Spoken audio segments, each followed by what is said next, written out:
Dr. Miskowitz? Here. Mr. Petruno? Here. Mrs. Seward? Here.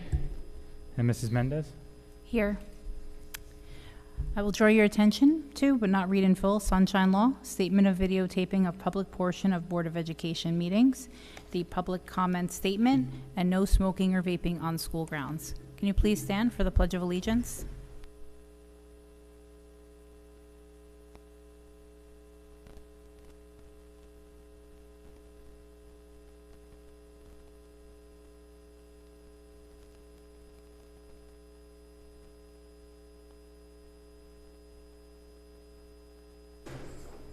Announcements? Good evening. I do have one announcement. I'd like to show the board. As we do annually, we work with the Marlboro Township Police Department, and they hold their Youth Academy. So this year was their Youth Academy Class 8, and they presented us as the Board of Education in appreciation of your support and commitment to the Marlboro Township Police Youth Academy Class number 8. This was on August 9th, 2024, and here's the plaque. So this will be displayed over at the board office, but I just wanted to let the board know that they did recognize us, and we do recognize Chief Pizzullo and the Marlboro Township Police Department for their cooperation with us as well. So thank you for that. And I just want to say thank you so much for your partnership. We truly appreciate it. Really, thank you so much. Okay, that was it for communications. Announcement, sorry. Anything on Vinny? I'm sorry, school bus driver and building maintenance? Sure, all abstracts are run and all have privileges in good standing. Thank you. We're now going to open it to public comments. So I have two on the list signed up. Mrs. Amy Nardella. Oh, okay. Nope, not a problem. Okay, so I have. It's okay. You don't have to sign in when you're here. It's not the first or the last time that's gonna happen. It's happened before. Would anybody like to speak? If so, come up and state your name and your address. It's okay. Okay, seeing none. Okay. Motion to close public comments. Thank you, Aditi. Second. Any discussion? Okay. Moving on to communications. I have none. HIB. Harassment, intimidation, bullying report from the period July 11th, 2024 through August 15th, 2024. There were 0 incidents reported. Thank you. Okay, moving on to policy development and community relations matters. Sue, Dr. Miskowitz.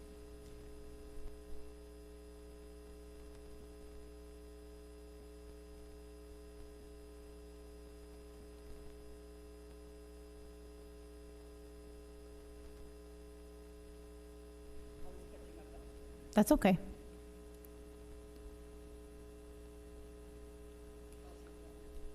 Just turn your mic on, please. The superintendent of schools submits the following resolution for approval. Change of meeting date. Should I read what it says? Yes, you could read the date. Be it resolved that the regular meeting scheduled for Tuesday, September 17th, 2024, be rescheduled to Tuesday, September 10th, 2024. I so move, you have to say. I so move. Thank you. Second? Michael? Discussion? Okay, roll call, please. Mr. Petruno? Yes. Mrs. Seward? Yes. Mrs. Palomo? Yes. Mrs. Gandhi? Yes. Mr. Hyatt? Yes. Mr. Olansky? Yes. Dr. Miskowitz? Yes. And Mrs. Mendez? Yes. Okay, upcoming meeting dates. So we have September 10th that Dr. Miskowitz just said, and then Tuesday, October 15th. They're both regular meetings. Approval of minutes resolution. Chad?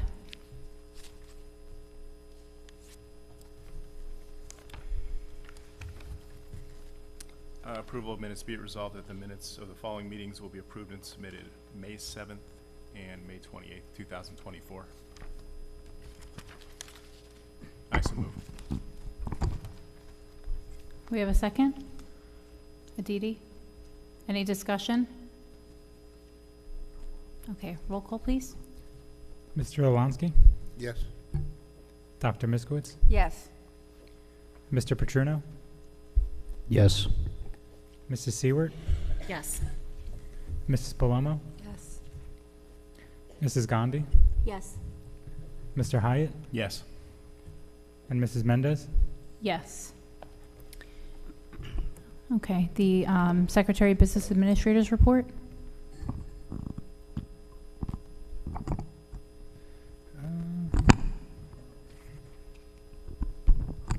Yep, so this is the monthly certification for the month ending July 31st. Thank you. Moving on to committee reports. Dr. Miskowitz, curriculum? We have a lot this month. We met on August 16th, our most recent one. We met prior to that also in August to plan for reviewing the curriculum guides. Our meeting, after we reviewed, the committee reviewed all of the guides. Then we met as a group and run over questions that we had come up with to, that we weren't sure that were actually in the guide. So Mrs. Gross and Mr. Blown were able to clarify each thing for us. The Mrs. Sear, what was the one that you read? I mean, reviewed? Which things did you review? I'm not going to remember off the top of my head. But I know it was health. I know you went over. And you did You asked ELA. for the health. Yeah, we had ELA. I had K through 5 ELA. I had math 6, 7, 8. I had algebra.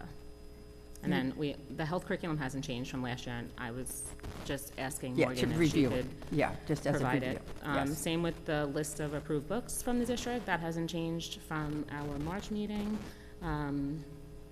But you continue. And Okay. then if anything else jumps out. Mrs. Blomo, would you like to share, please? What your, Share. you know, What do you ask me to share? what you reviewed?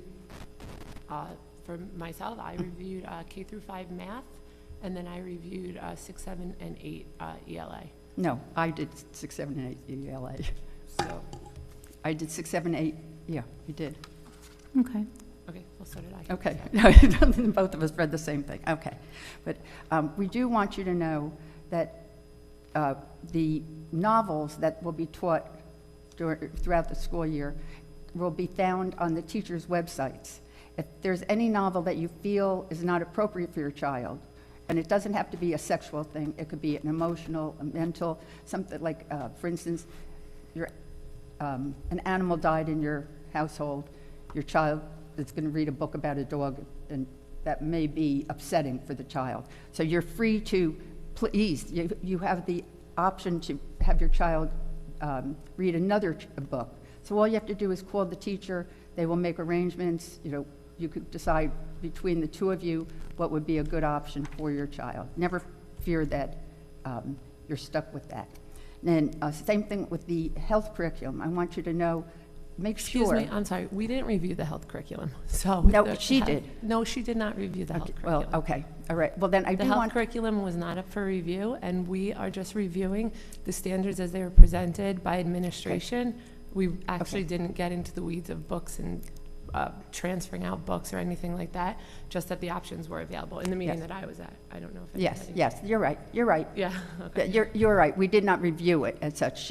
Mrs. Seward just read it. You're absolutely right. So I think on that But- point, though, to where you were going, I think if the parent has a question regarding anything, they should just contact Morgan Yes. Gross directly, right? Correct, because you can opt out of various sections of that.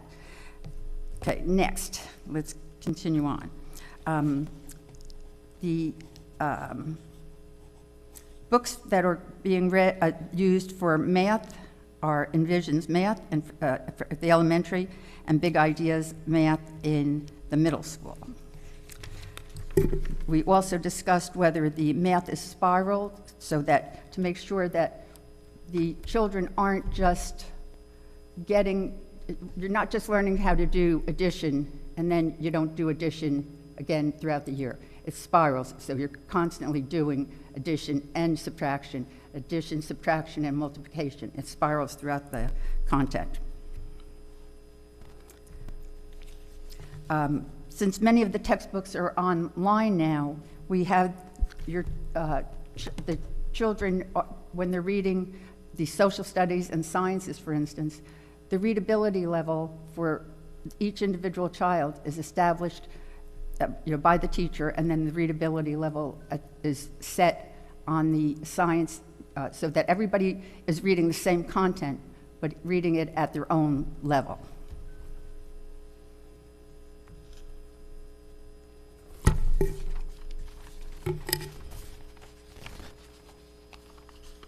There are also tools embedded in each of the textbooks to help assist the children, highlighting tools, dictionaries, and more.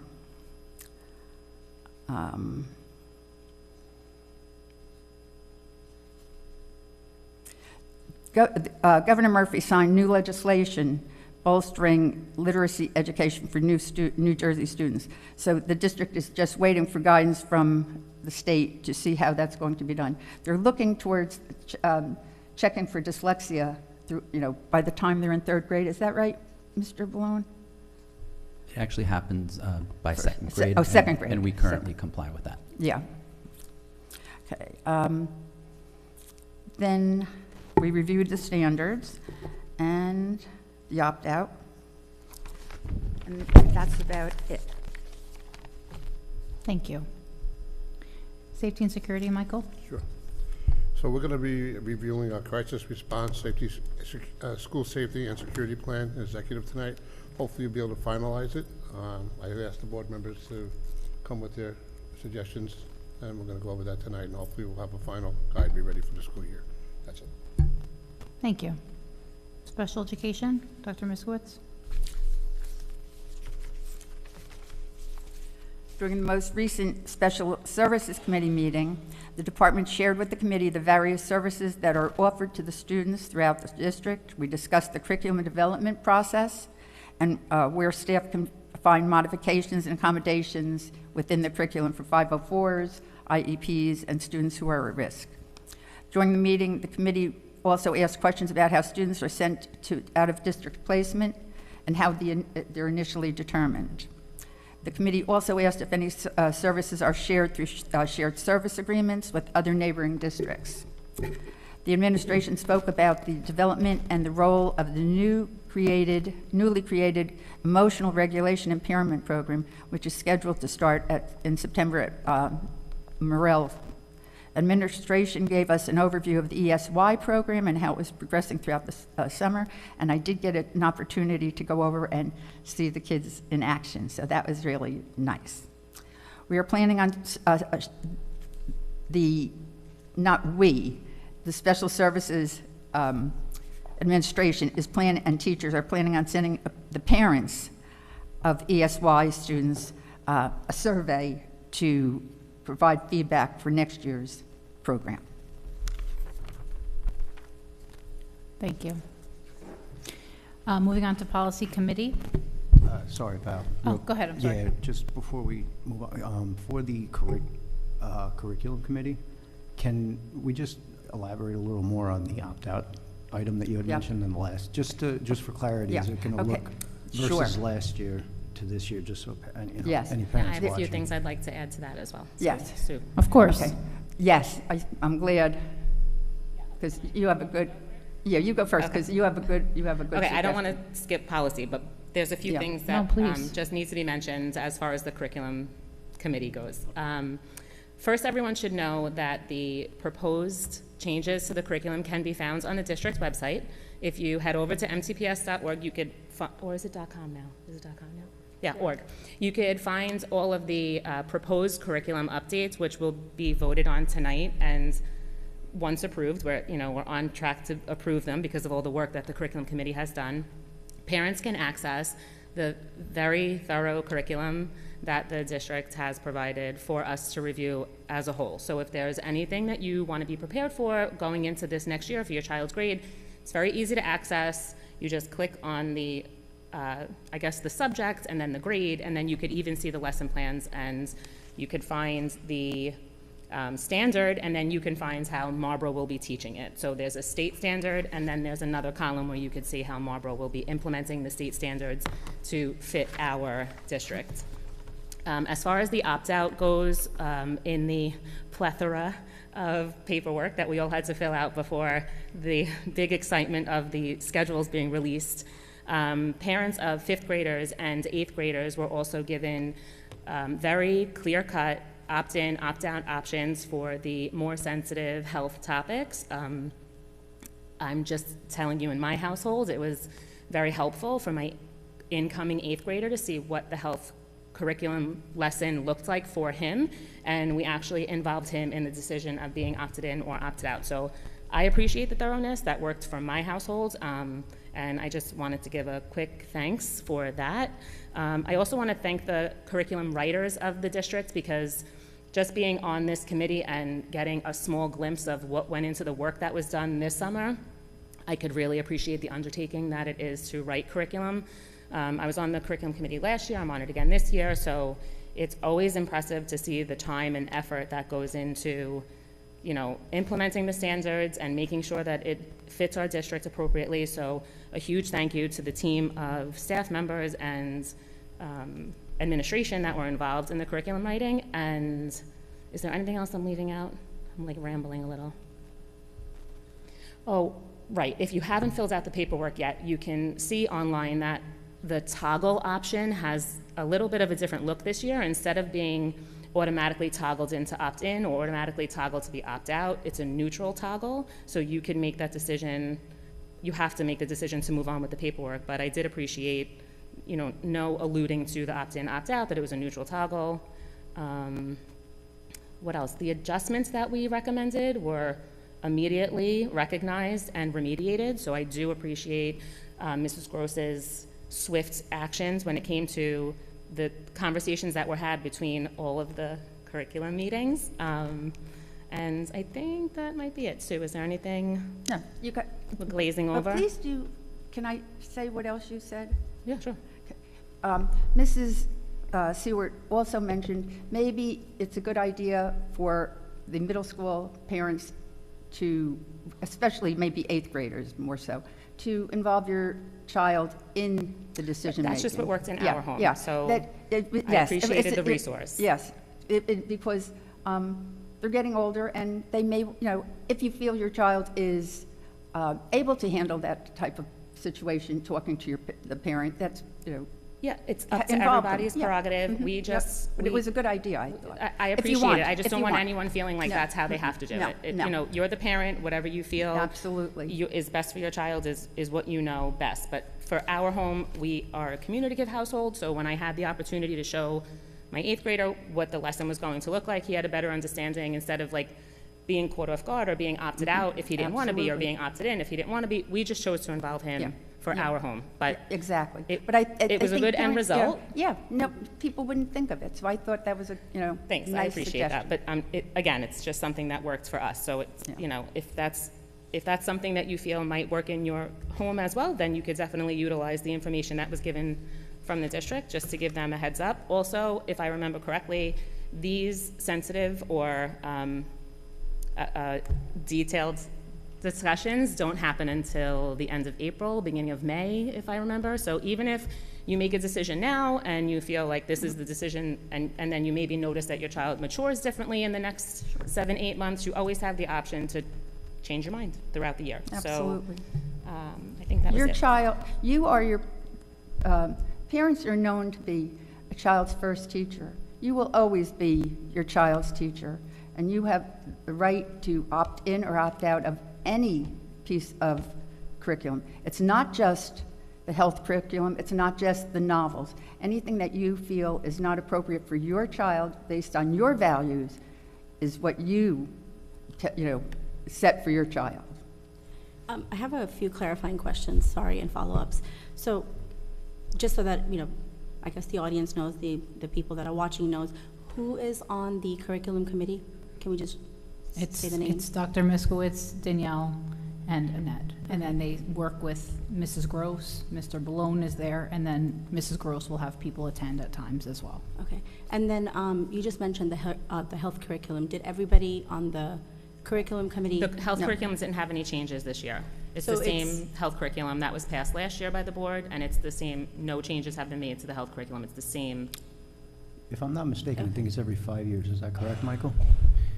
Yes, you're right. Normally. Mr. Petrino, we do have a curriculum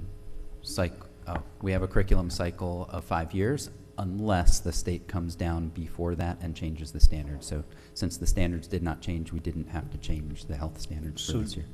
Based on that, then, is it safe to say that the changes that were made last year by the curriculum committee are going to stand? It'll essentially look the same, where all age-sensitive material was placed in the higher age levels and certain... Correct. Okay. All right. I And appreciate that. It was voted on last year, so, okay, Mrs. Blomo and Mr. Hyatt, Mrs. Gandhi, and myself, we did not vote on it last year, but the rest of you, You're correct. Approved We it. voted on- Yeah, we voted on it, yeah. absolutely. So, Sorry, so you had mentioned, and it's great to know, because I don't know if meeting minutes are still being shared for all of the committees, not just, so I'm not pointing just for the curriculum, just saying in general. You mentioned that there was some feedback that was provided during the meetings. That was done via email. And that was, okay, but is there, it's not for me, I'm just saying for the audience, for the community, right? Because we were talking about transparency and everybody knowing. Right. I'm just curious to know, is there anything in particular that was discussed that you felt like, wow, this is great, it would be great for the No, community it wasn't here? even anything that had to do with what was being instructed. There was just something that jumped out at me that felt like it was an unnecessary. It had nothing to do with what the children were learning. It was literally citing curriculums in other states. yes. And once it was clarified for me, it was actually removed because it was just one of those things that like is referenced but not implemented. So that And was good- one of Thank you the. for clarifying that, because it wasn't something that was written into the curriculum. It was simply resources that were from different state departments. And Mr. Blown and Mrs. Gross took it out, that they said they don't use these pieces anyway, so they just took them out. They said, Yeah. we use what we have here in Marlboro. Yeah, just so you know, the context of the meeting was more delegating what we were going to be reviewing. The three of us we picked subjects and pieces of the subject that we would all be reviewing. Morgan walked us through just understanding how the curriculum is written and the process in which it's written, and then how to read it, because it's robust, really. But the meetings themselves, the review happened from the August 10th to the August 16th meeting. So And it there was also, more. oh, sorry. No, I didn't it's mean fine. to- I'm just trying to be, I'm just trying to think of anything that I may have missed. No, just that I appreciated that the entire board was actually given the opportunity to review the curriculum as well. I know Mrs. Gross had sent the email to everyone with the opportunity to provide their feedback with the crosswalks and the curriculum. And I don't think, it was not brought to my attention if anybody else had any feedback. Everybody had nothing to share. No, we didn't. Yeah, I didn't share anything. I read the curriculums, and I just want to say thank you to the curriculum committee, because that's some extensive work. Yeah, it really is a huge I undertaking. caught one typo, and I'm It going really to find is. it on your own, but just kidding. No, So thank you, guys. That was a lot of work. That was a lot of effort. It was a thorough read. I think it took, an hour or two to get through it all, but it all made sense, and I think you guys did good work. So thank you from me, who's not on the curriculum committee. I appreciate it. It wasn't for me, I'm aware of. No, I'll tell you. Just more clarity for. Most Yeah, of the work so happened everybody- between the two curriculum meetings. So any questions that we had were sent via email and responded by via email, but nothing jumped out as, inappropriate or needed to be changed that the children will be learning, or that the teacher, like any resources that the children will be using. We have a really incredible town. We really do. We Not do. to be Exactly, corny, and but that's, no, we that's really all I do. wanted The to kids here- emphasize right now. The like, kind of- education is really, Yep. it's really above We do, standard. absolutely. It's really great. I do have a question for Mrs. Paloma. I saw on social media that you said that there was something that was terrifying, and I'd like you to clarify that. Is this part of the committee Yeah, report? yeah, because I'm wondering if it is part of, I don't want to find out if it's curriculum related. Can you repeat then what the piece that you're saying, Yes. Ms. Willamore stated? This is just, I'm not going to read the whole thing. I want to see, The backgrounds of current board members and campaigning individuals are riddled with experience from state education organizations. Wait, I'm reading.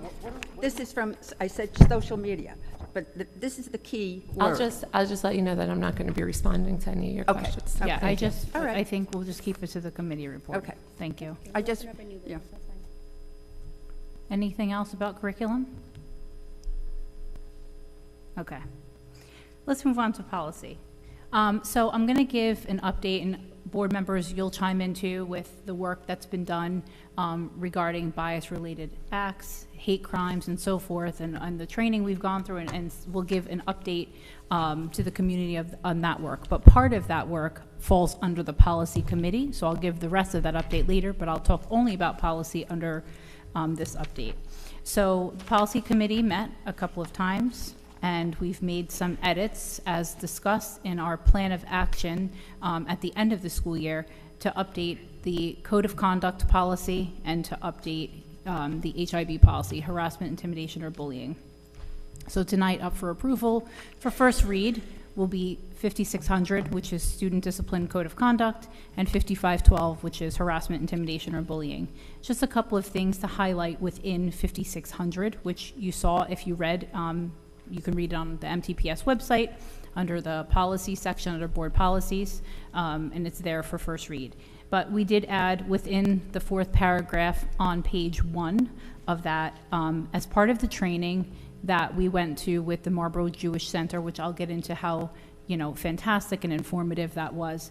But one of the things that they had asked us, they said would make a big difference, would just talk about the board provides for the district student discipline code of conduct equitable application. Student discipline and the code of conduct will be applied without regard to, and we had culture. So they had said, adding just the word culture would be beneficial to all students. And so I think that was a recommendation, Ms. Palomo, you had in your training session day. I had gone a separate day, and so we took that note in there, so thank you.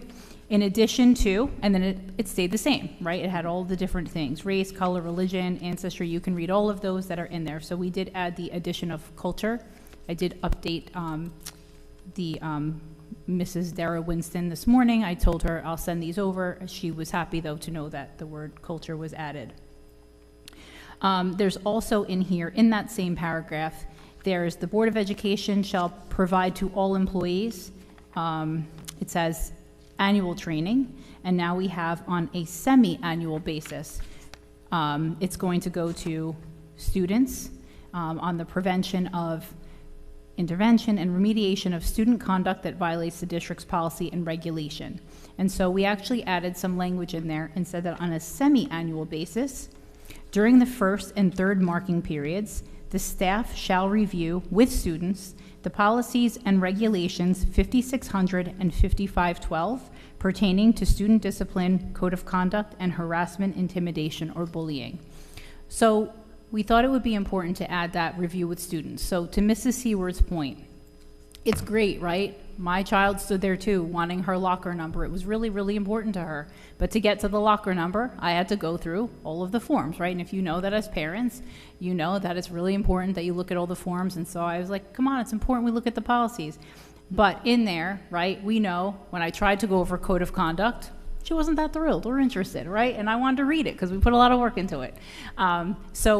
So we ask that it's important, A, that we emphasize however it works in your family, but also we asked Mr. Ballone, and he agreed, that staff will review it with our children as well. So we decide in the first and third marking period, so it'll happen in September, right? They'll get to a class, and it will be reviewed at the beginning of the year to talk about how important and what the code of conduct means in our school and what harassment, intimidation, or bullying means, and kind of give an overview of that. So they're going to do that twice a year. They're going to do it once in September and once in January when they get back from winter break. So this way it's fresh and top of mind. The children know that, you know, how they treat others and respectful is super, super important. So that was a big addition that is up for review and approval tonight. I know I sent it out before, but we were hoping that, you know, that would resonate with people just so that kids, our students know. So that was one of the bigger changes. Also in this policy, We had just made a couple of other changes about resources that are available, and so that's in there as well. Under HIB, we just made just one, I think, small, or a couple of small changes in the HIB policy. A couple of pages in, because sometimes they're not numbered, there's some factors in here for determining remedial measures, and it fell under like personal and environmental, and it left it really subjective when there's kind of an occurrence of harassment, intimidation, or bullying. It kind of left like personal, it had like your strengths, your talents, and we're not sure how talents tied into HIB, right, to kind of make a decision on the case. So we wanted to remove all of the subjective language that came from there. And so what you'll see now is factors for determining remedial measures. If you're looking at it, there's now kind of a grid, and that grid comes from the Department of Education, and that's what they actually use to determine, you know, your HIB rules and regulations. And so you'll see that table now replace the subjective kind of decision making.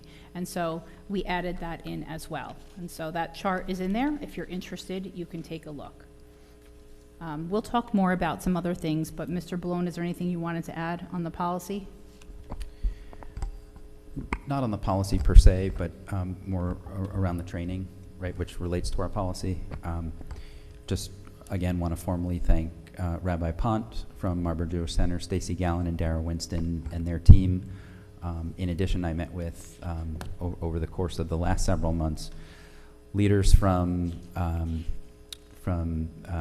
the Christian religion, obviously Jewish, Marlboro Jewish Center, Muslim leaders, Hindi leaders, Chinese leaders throughout the community, seeking any other religious and or cultural leaders who are willing to meet with me and discuss ways that we will enforce our zero tolerance for any kind of hate or crime or bias-related incidents at all.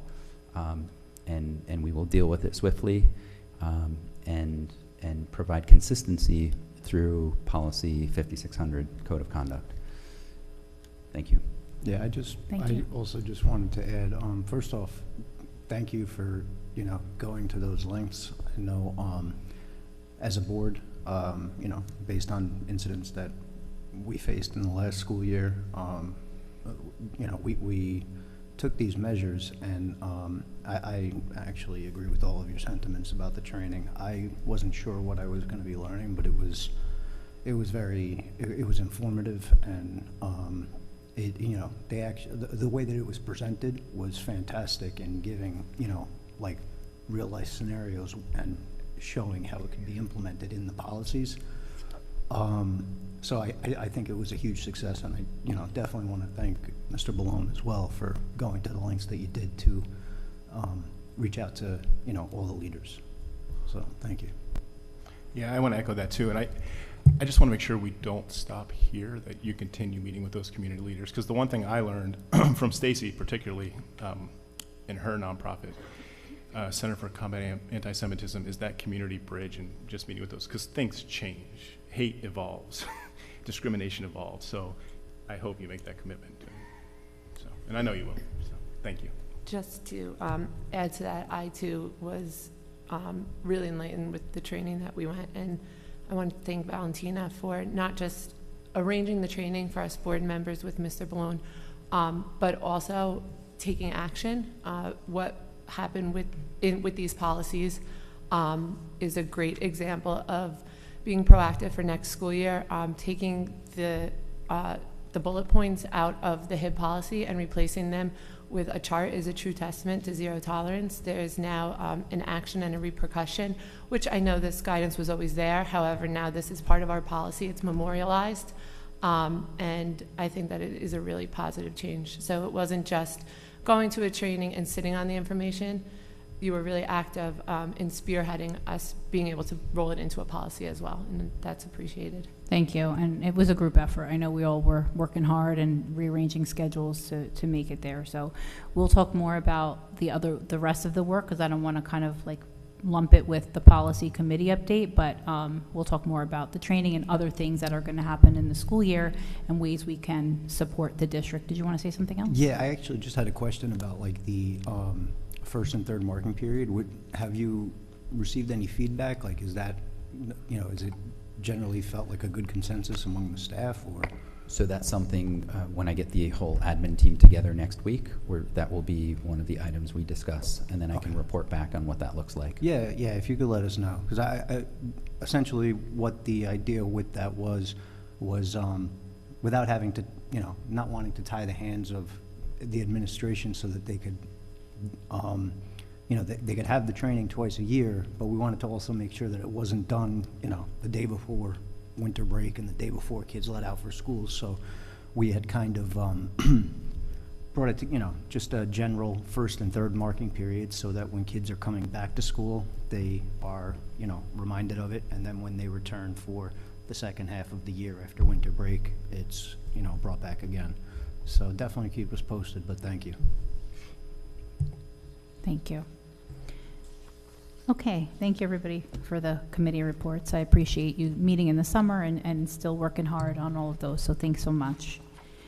Okay, we are now going to move to the presentation of access for ELS testing performance for your ELL students.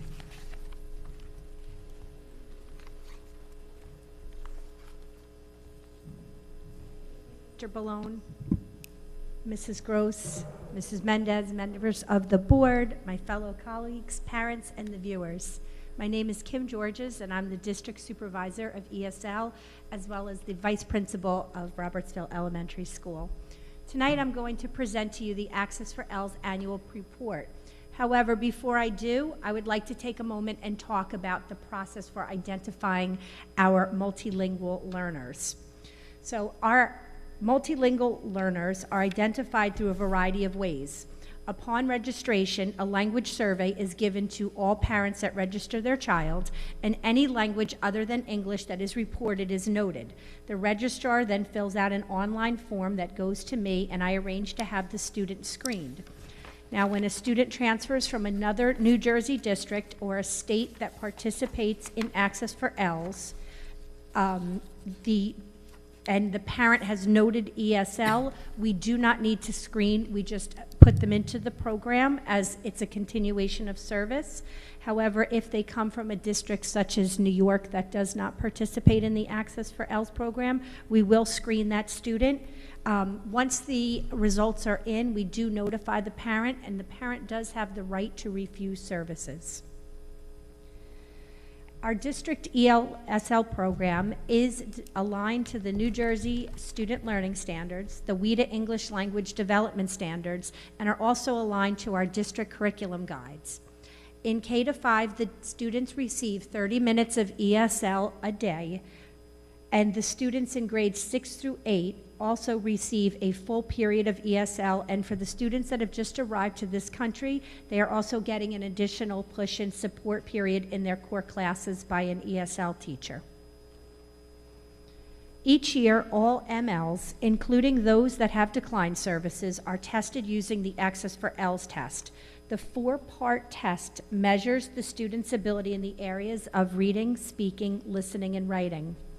For the 23-24 school year, 190 students were identified as in need of English language services. A side note, that is our highest number yet. 166 were enrolled in the ESL program. 24 of those students declined. All of our testing was done in person. Students remain in the ESL program until they receive a score of 4.5 or higher on the average on all the domains. This year's results were mailed to us in July, and as shown, of the students tested, 118 will continue to receive services, 35 have attained proficiency, 5 out of our 6 moved on to grade 9 and are still eligible for services. 7 have moved out of district, and of our 24 declined students, 16 are still eligible and 8 have attained proficiency. Typically, ELLs will spend 3 academic years enrolled in the program, which is consistent with the ELL program goals. At present, we have 12 students that are in the program for more than 3 years, And of our declined students, 4 are still eligible after 3 years. So that number, total students tested was 190, but 2 students took an alternate version, and that's typically because they're both ESL and special ed, and we test them in the best means possible. And 5 moved prior to our, they moved out of district, so we didn't get their results. The chart above now is showing the breakdown of where those students scored. So as you can see, the majority of our students landed in the 3, which is the developing, and then next was 32, which is a 4.5 or higher. So 32, and then the 14 in the 5-6 have exited the program.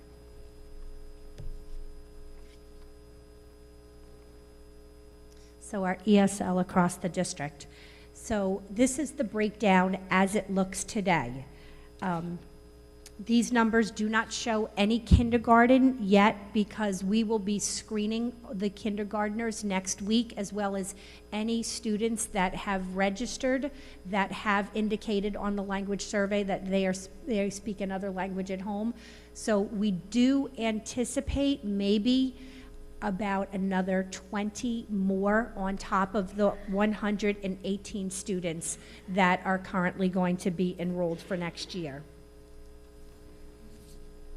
In terms of what our ESL ML population look like, our highest, and what has been our highest for quite a few years now, is Russian with 45%, which is actually 73 of our students. Our next highest percentage is Chinese at almost 10%, and then Spanish at 7%, followed by Ukrainian of 5.6%. As the pie shows, we do also have a lot of other language spoken among our MLs, such as Georgian, Urdu, Telugu, Tamil, and Gujarati. In terms of ethnicity of our MLs, the most, 58% or 67, identify as white, followed by 36 or 31% identify as Asian. Of our economically disadvantaged, 27% or 32 students fell at the economically disadvantaged category. And lastly, 19% or 22 of our students are identified as students with disabilities. Any questions? That was excellent. That was excellent. Thank you so much. Well, thank you I very would have been much. asking you those questions, and you Well, if anybody did a thinks great of job. anything Thank that you. needs some clarification, please don't hesitate to ask. And thank you, Great and job. thank you all for your service. Thank you. Have a good evening. Super job. Thank you, Thank Mrs. you. Georges. Thank you for being here. Thank you Thank so you. much. You really did do an excellent job. An excellent job. Okay, we're now going to move on to the 24-25 Board of Education goal discussion. So just to give you kind of like the action plan or what it is. So for members of the community, every school year or every year the board has to set goals for themselves. The superintendent has the district goals, and we try to collaborate and make sure that they align. So he'll handle the district goals, but obviously the board goals are there as well. So it means as a board, what are we doing, right? So in September's meeting, we'll provide an update as to where we are on the 23-24 school year goals, right, as they come to a close.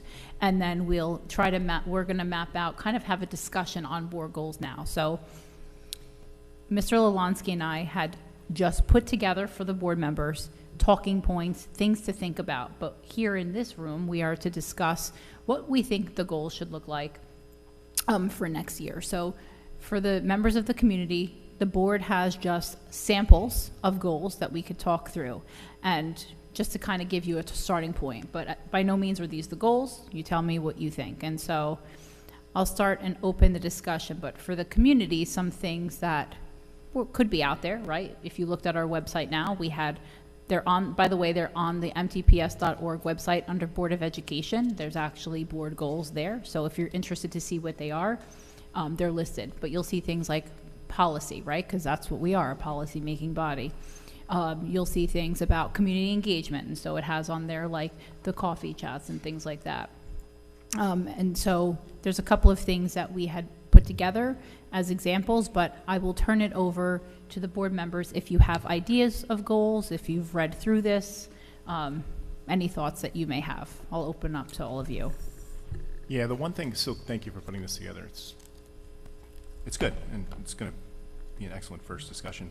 The one thing under enhanced stakeholder engagement and communications, so what Mr. Ballone has done with everyone ranging from the Jewish community to the Indian community to the Christian community, I think the board should do that as well. So I know you have in here, which is very smart, listening sessions to gather input from families, students.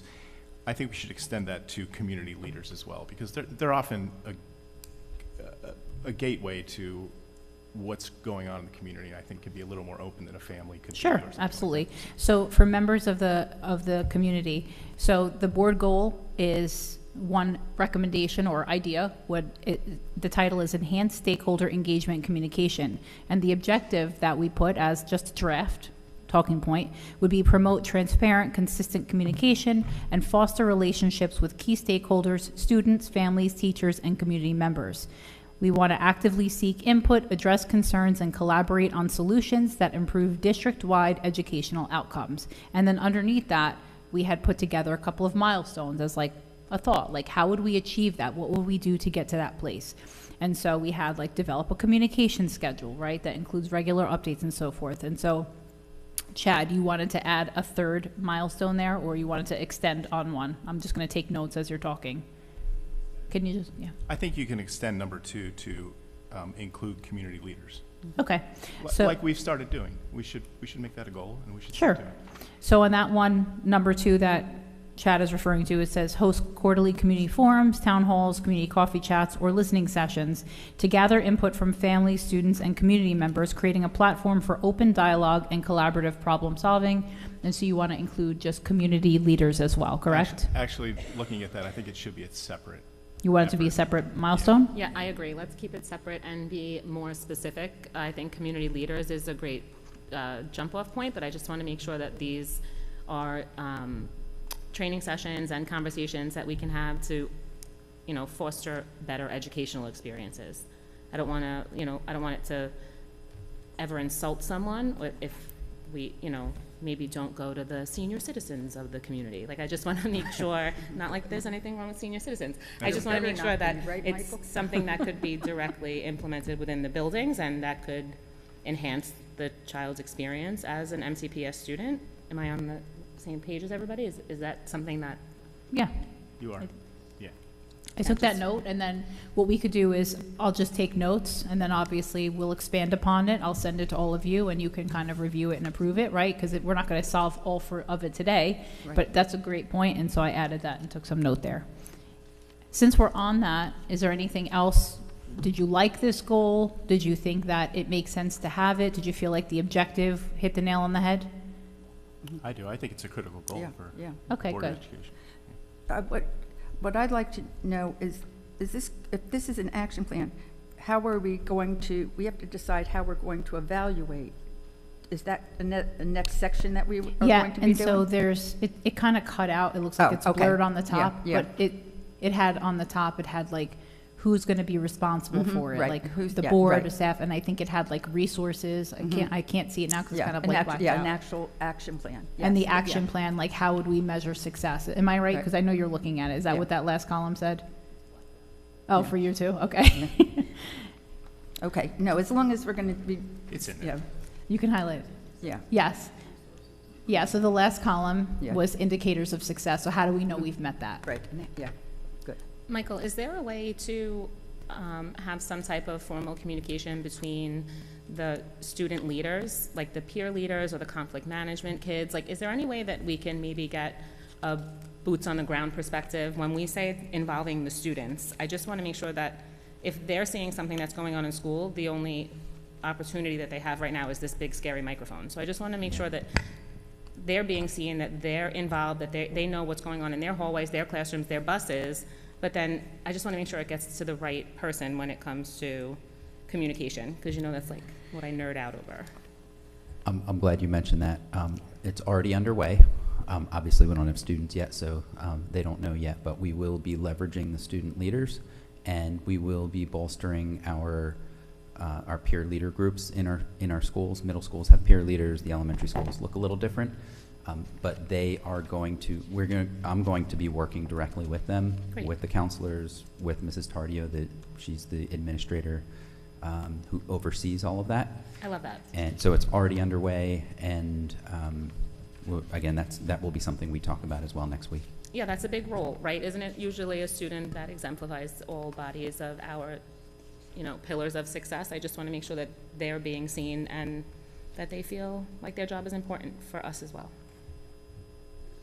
Great. Okay. So we all agreed, I think, on the stakeholder engagement and communication. Yes. Let's look at the first page then. I thought, we thought that would be important. Mr. Balone thought so too, was student achievement. I know we've talked about that one before. And so the objective, so the board goal, the title was just an example, could be student achievement. And the objective that was written was improve student proficiency and in reading and math by increasing the number of students meeting or exceeding grade level expectations. That was kind of a draft. The objective could not be that at all, but that's kind of just the starting point. So do we all agree the student achievement one is something that we should keep? Yes, I think we should. Okay. And then we had some things on there, just for everybody else. We had some of the milestones would be identify student achievement gaps and areas for improvement, implement enhanced targeted support programs. We were going to analyze student performance data, which I know you send to us already, regularly to monitor progress and adjust strategies as needed, right? Obviously in partnership with the district. We're not running it. We're just kind of getting the reporting and kind of asking our questions. And then expand access to academic support services such as mentoring, peer tutoring, and resources. And I know you already have that out there, and so that's why it's in collaboration. And then we had, obviously, we'll look at evaluate the success of intervention strategies, right? And Mr. Balone and team always send us student growth and achievement over time. And then obviously, which you should always do, is talk about what's successful and what's working. And then is it on a district level? Is it working in a particular school? And should we expand it to a district level? And so that one is there as well. And then the last is create a plan for sustaining progress. So they're doing really well, right? How do we sustain that and continue to grow? And so including ongoing monitoring, resource allocation, and program updates. And so those are just some kind of milestones that we had put as an example, but please, share your thoughts. Do you want to change it? Do you not like these? It's really up to you.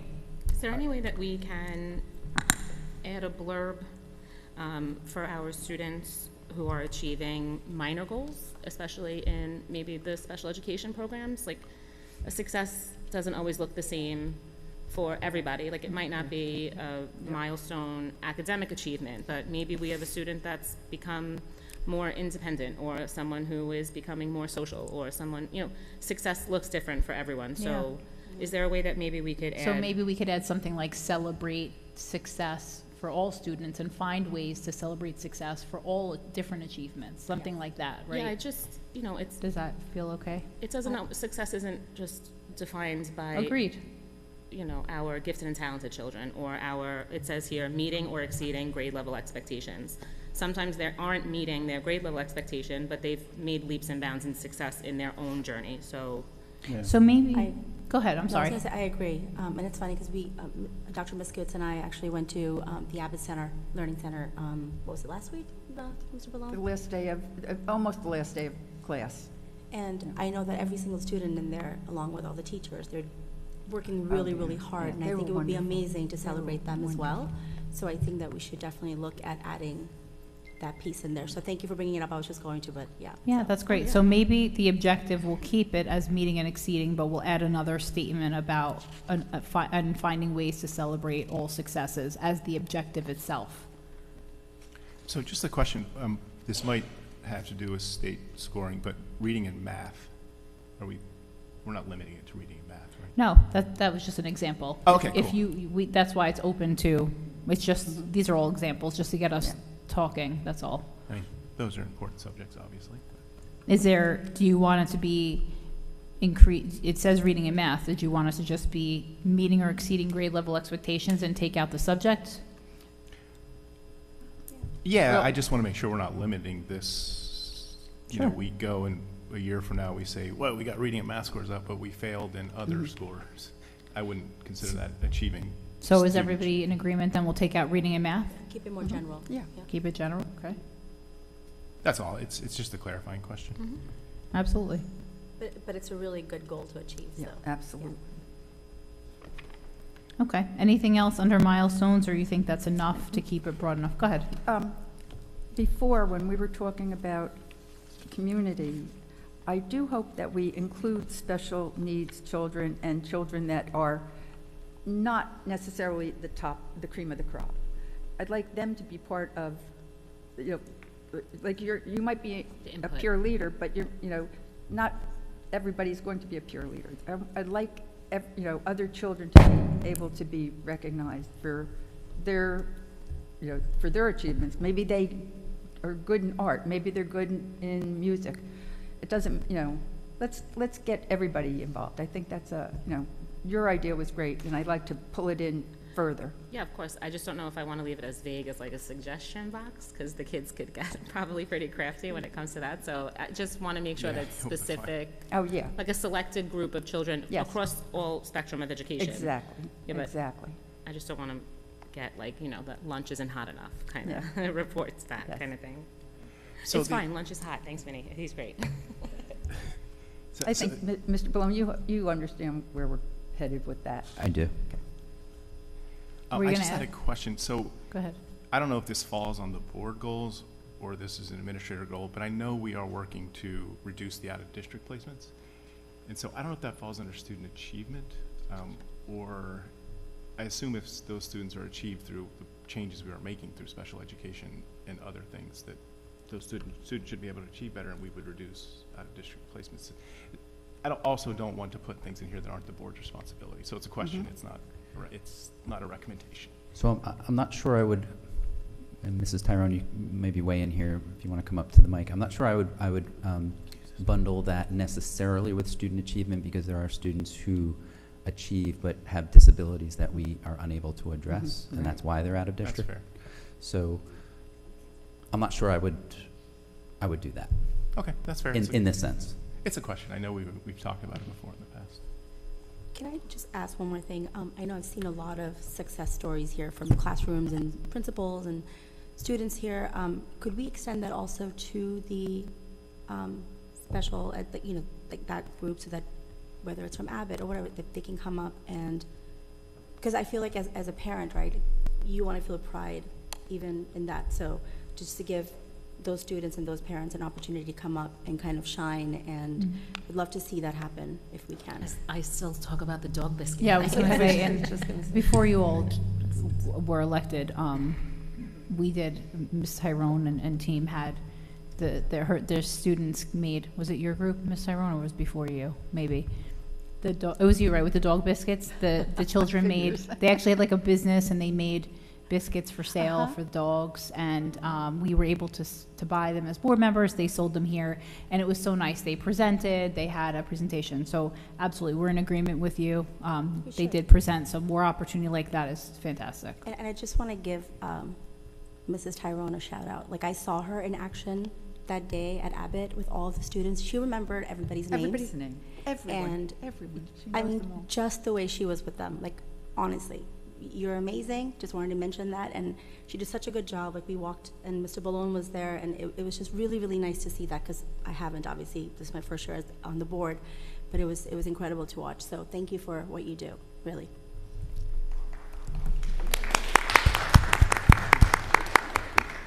Thank you.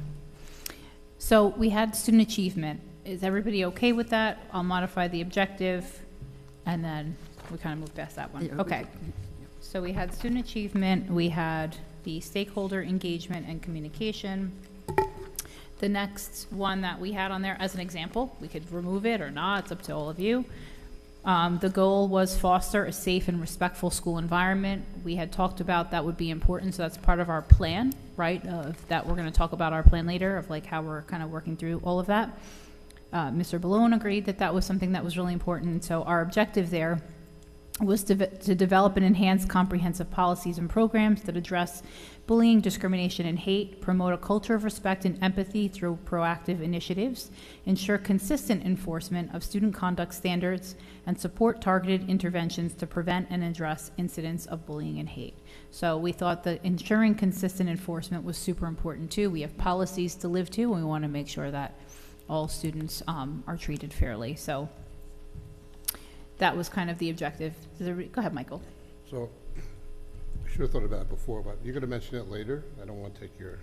I don't have any thunder. Moment. Share it now. It's Right. all. It's a whole show Well, for all of us. It's not well, just me. One of the things we're going to mention later is instead of having a week of respect, of doing a year of respect. Yes. Right? we This had will be that. a- Yes. so we Oh, can- I remember That was the drum roll. No. That was a drum roll, right? Yay, But I that think was it needs to be a great. board goal as well. Yeah. Because let's add it to this, because Should be Yeah. every day. we should have it here as one of the Yeah, board goals. we'll add that. That was, we'll talk all about the year of respect, how that's gonna, That's great. That's a great yeah, idea. we were super excited about it, and Mr. Yeah. Ballone's gonna talk about it, and so, absolutely, Michael. So we'll add the year of respect here too, under the kind of milestone or objective. Number 4. the board Number will- 4? Okay. Board will conduct your respect and Yeah, that's a good idea, Michael. And maybe, something about just leading by example, both, board members and everyone that plays a role in the schools, We have these pillars, and we instill them into the, curriculum with the kids. They get reminded every day. It's one thing to, talk about it, but it's another thing to actually lead by example. Absolutely, Aldo, I have that too. I was Yes. writing the pillars as you were talking. I wanted to ask a question about this. So I don't know if this would fall as part of the board goals. I mentioned it before. So we get like the HIP reports, but I really would like to see just a little bit more information on it. And I'll explain why. Because for me as a board member, when I'm voting on something and saying, okay, this was either a HIP or it wasn't a HIP, I like to have a little bit more information, more than what we have right now, that kind of identifies like what exactly happened. So maybe we could see some patterns, if it's happening in a specific school, if it's the same type of bullying that's ongoing. I think that's a good way to kind of prevent. Again, we're talking about respect for the whole year.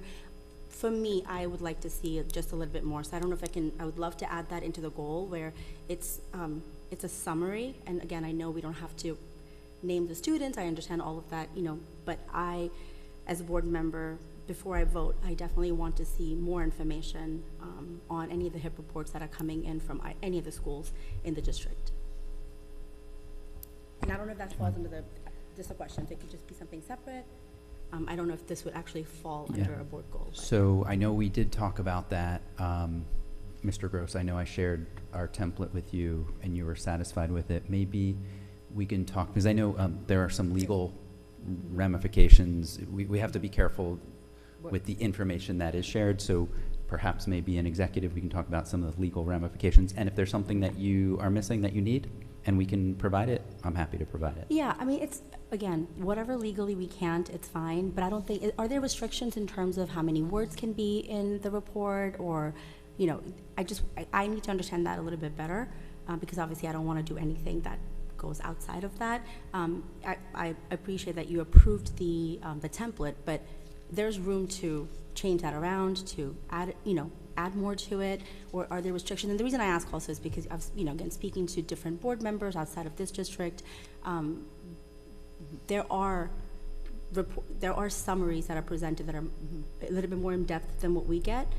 So again, that's something that I want to bring up again. Can I ask you to elaborate when you say something that you're voting on? What is it that we're voting on regarding a HIB report? Well, not vote, sorry, but we approve like whatever the administration is doing, which I'm perfectly okay, right? I don't do the day-to-day, I don't run the schools. Right. But if I am approving something, I just want to, going back to like what's going on in our, what we've witnessed, right? This is one step, I think, that we need to add, because it's not just meeting with community leaders, it's not just addressing it when it happens, but if if the HIB reports are coming in consistently from certain schools, if we see it's related to the same stuff, maybe we can stop it before it gets worse. I don't know. Isn't that But- what's in our green notes? Michael But provides. it's not as much as it should be. I think it's, I want to see a little bit more. And we can talk about that in executive to You know, see I how just much want to make more. sure that we don't overstep, honestly. No, well, exactly, and that's why I'm asking Mr. Gross. Like, I don't know, like, what is included, but Maybe Mr. Gross, since you're at other districts, maybe you can share what other districts have. Sure. We Thank can take you. a look at it. Thank you.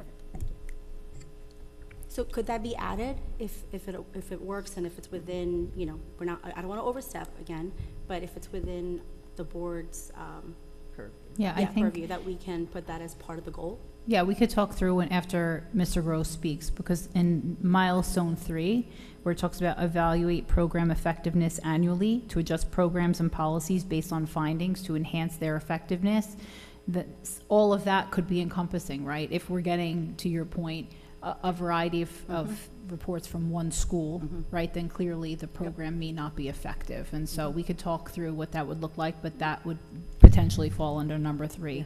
Number And 1, I'm sorry, go ahead, Chad. Well, I think maybe a way to make this work, because I think what Aditi's reference is we do get and we do approve HIB reports every month, and we have effectiveness annually.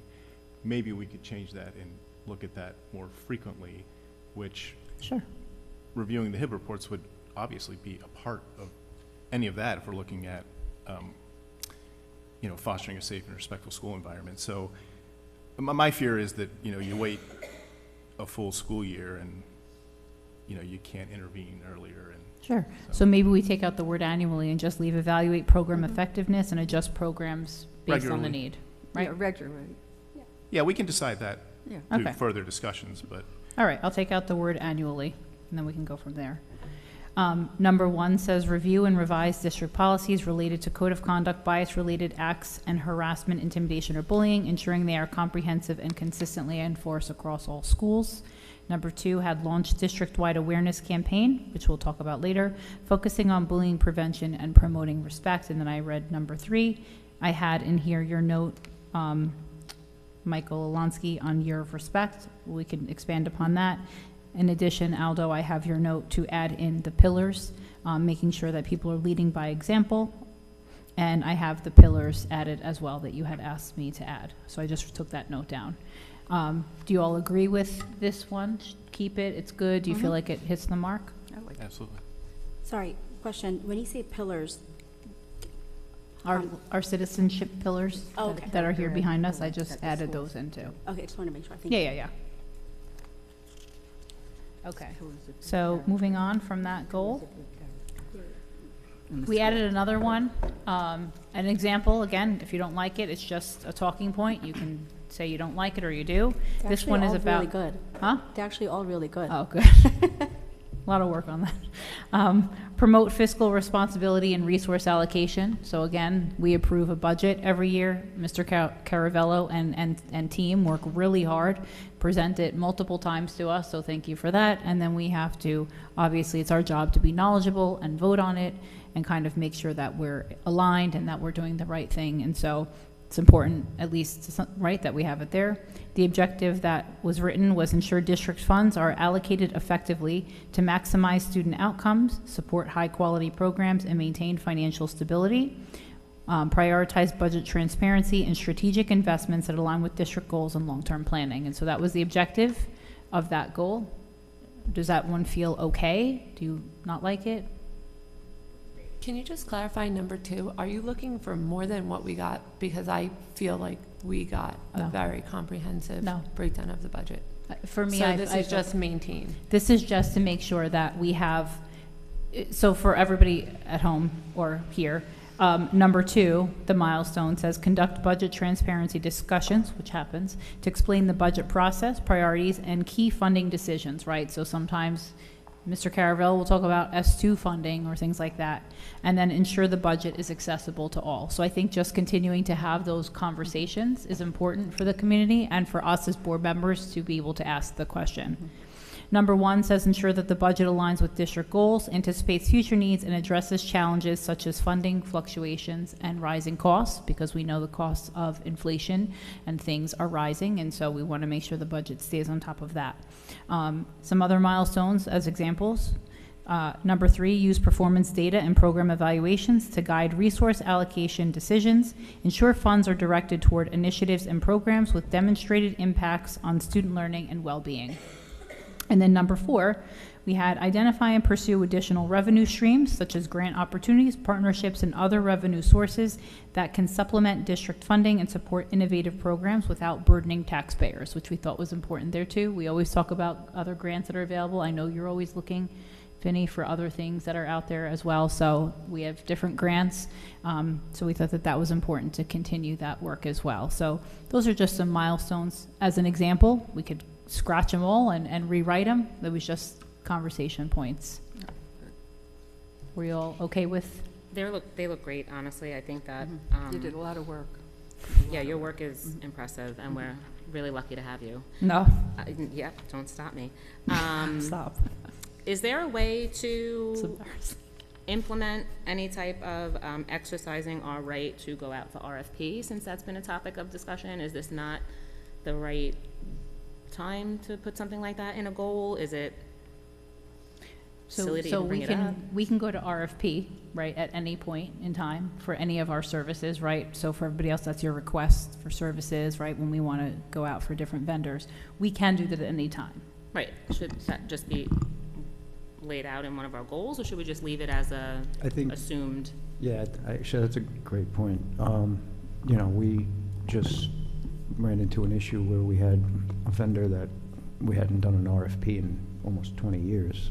You know, maybe something like a checkpoint where, not to say that we're going to leave said vendor, but at least to see that pricing is in line with other, you know, other vendors in the same field. Maybe, I don't want to overload Vinny, because I know doing the RFPs is going to put a larger burden of work on So- him, but maybe something like every couple, you know. So every year I send the board a sheet that's up for everything that's up for cycle for RFP. So it could be a goal, just it wouldn't be a measurable one, because not everything will always be up for RFP every single year. Like landscaping and garbage recycling, you have 2-3 year agreements where you can go out whenever you want, but it may not be time for that to actually go out. So you may have a year where you might have one RFP, you may have a year that you may have like 5 or 6. Yeah, that makes sense. Mhm. It's, Good point. I certainly share that with everybody though. I So know. we can continue to do that or put it as a goal. No, if it's not measurable, I don't want it to become just, throwing it at the wall. I appreciate that point, though. Okay. Anything else on that, or is that okay? Did you want to do anything else with that? No? Okay. All right, so is everybody okay with that as a goal then? Okay. And then last, we had policy development, just because that is one of the major roles of the board. And so that is one that is on there today. And so we just kept that, but changed it a little bit. So we put, as an example, the objective could be something like create and enforce district policies that address current educational challenges and promote the overall effectiveness of the district. Policies will prioritize the needs and perspectives of families, ensuring that policies support student success and foster strong family, school, and community partnerships.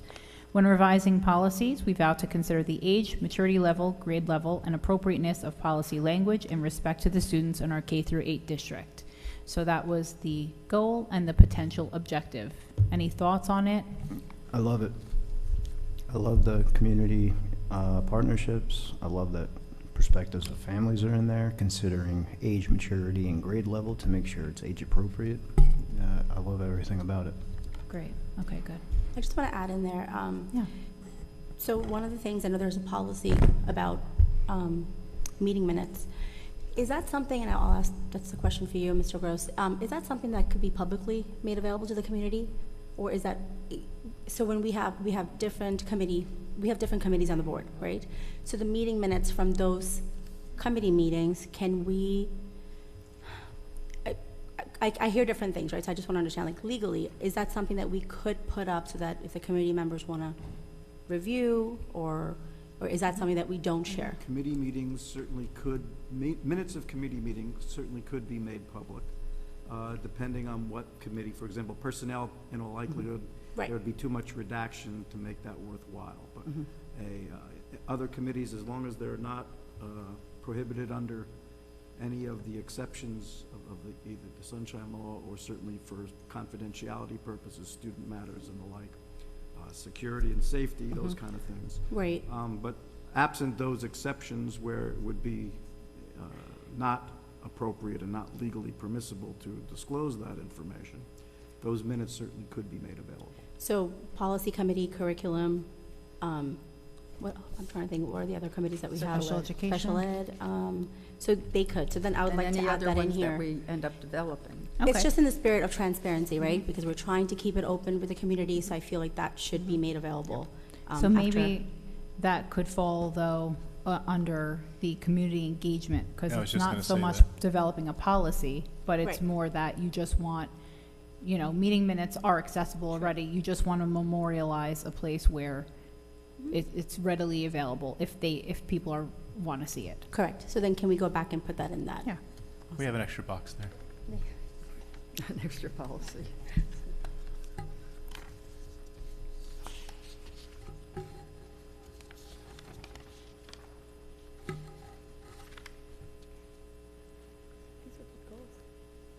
Very good, excellent. I know, when I was looking at them online, I thought, sure. Sorry, I'm just taking a note. Okay. Under the milestones, examples, conduct frequent policy committee meetings to review and update district policies, right? We should always be looking at the policies. There are, as we've been reviewing them for the past, I don't know, however long, year and a half or so, there are some that a lot that haven't been touched since 2014. And so we've been trying to look at them, make sure they still made sense, ensure that newly created policies are communicated to the community, which we do, along with any applicable resources and policy implementation. So we do try to give an update, and so we'll continue to do that, and any other feedback is welcome. And then schedule annual reviews of key policies to ensure they remain relevant and effective and make necessary updates when needed. There are some policies out there that actually are required to review on an annual basis, like your HIB, your code of conduct, just to at least look at it and make sure it still makes sense for the district. And so we just want to make sure that that's there. Is it possible to add something about accountability for the policies like we did with this most current policy, where that chart was taken and actually memorialized in the policy itself? Yeah, so you want something about like making sure that all policies are enforced across whatever. Right, and it varies, based on the policy, how it is going to be held accountable. Similar to what we just imposed with the HIB and code of conduct. Okay, I have that. I like that we're highlighting the annual reviews of key policies. I know it was brought up in discussion this year, like questioning why we were having an annual review of all of our policies. So I do like that it's being communicated and that it's clear-cut, that it's, a normal practice to annually review all of our policies. Can we take out key policies, though? Can we make it just more, since we are a policy-making body, can we just make it more of a schedule annual reviews of policies to ensure they remain relevant and effective? Because I think that key policies is an objective. It is. The only thing is if you put just policies in general, then is it all? There's thousands. So it's like, key means like, now you're right, it is subjective, but I don't want to be so prescriptive either, where I say, these are the 6 you're going to look at. So key to us could be different to the people that are here next year, but I'm open to all of it. I want to be careful that we're not holding ourselves like when it's measurable at the end of the year and we're like, hey, I didn't review 3,000 policies, No, obviously. right? No, So I just want I to make know. sure we can just measure. I'm with you. I think, Yeah, as long as we differentiate between the ones that, require the annual review and the ones that we're reviewing, to make sure that they, still make sense and are applicable. I mean, honestly, you'd be amazed how many weren't even looked at since 2014. It's unbelievable. yeah. So, but I want to make sure like we're capturing the essence of what you're saying. So does key policies resonate? You want to change the wording? I understand where she, yeah. I just don't know what's key policy to me and what's key policy to someone else. Agreed. Again, I said objective, but So maybe we subjectively. can, I don't know if this is something we could just say that collectively as a board, we can figure out what the key policies are and then we implement them. So it's not just the 4 that are on the policy committee, but like collectively we do it. That could be a way to address what Right, Mrs. and it's a Seward is board saying. goal, so it really would be all of us, right? Right. Because we all have to measure success for all of us, so. Or even collectively as a board, come up with a list of Key policies that needed to be reviewed, you know, that we would like to see reviewed this, in the upcoming year, and make that a goal.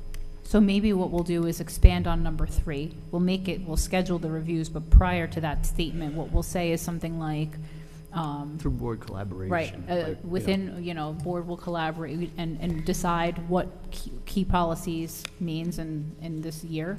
Go ahead. Just want to make sure we add into that then that we're adding in the updated policies that we get, emails that we have to look at. Yeah, That's, Like, yeah, and like that, code changes or something, do we have that here? that's number 2. Okay. And that's too. mandatory anyway, right? Okay. Yeah. So, but to that point, I just want to go back to what you said. So the board collectively will decide what the key policies are and then schedule the review. Is that the heart of what you were saying?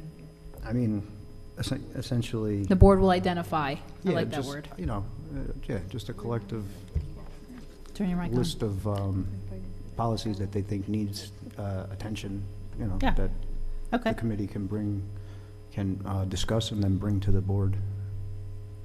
all right, we'll wordsmith it. Did you want to say Yeah, something, It's Michael? not what I'm saying. I'm saying when we get Strauss updates, we have to make sure we add that we're looking at those, not just the key policies. Because Strauss may give us 10 Sure that updates in number- 1 month that are not key policies, but they're Strauss Okay, so updates that you're, we have to look at. okay, so in number 1, I can expand on that one.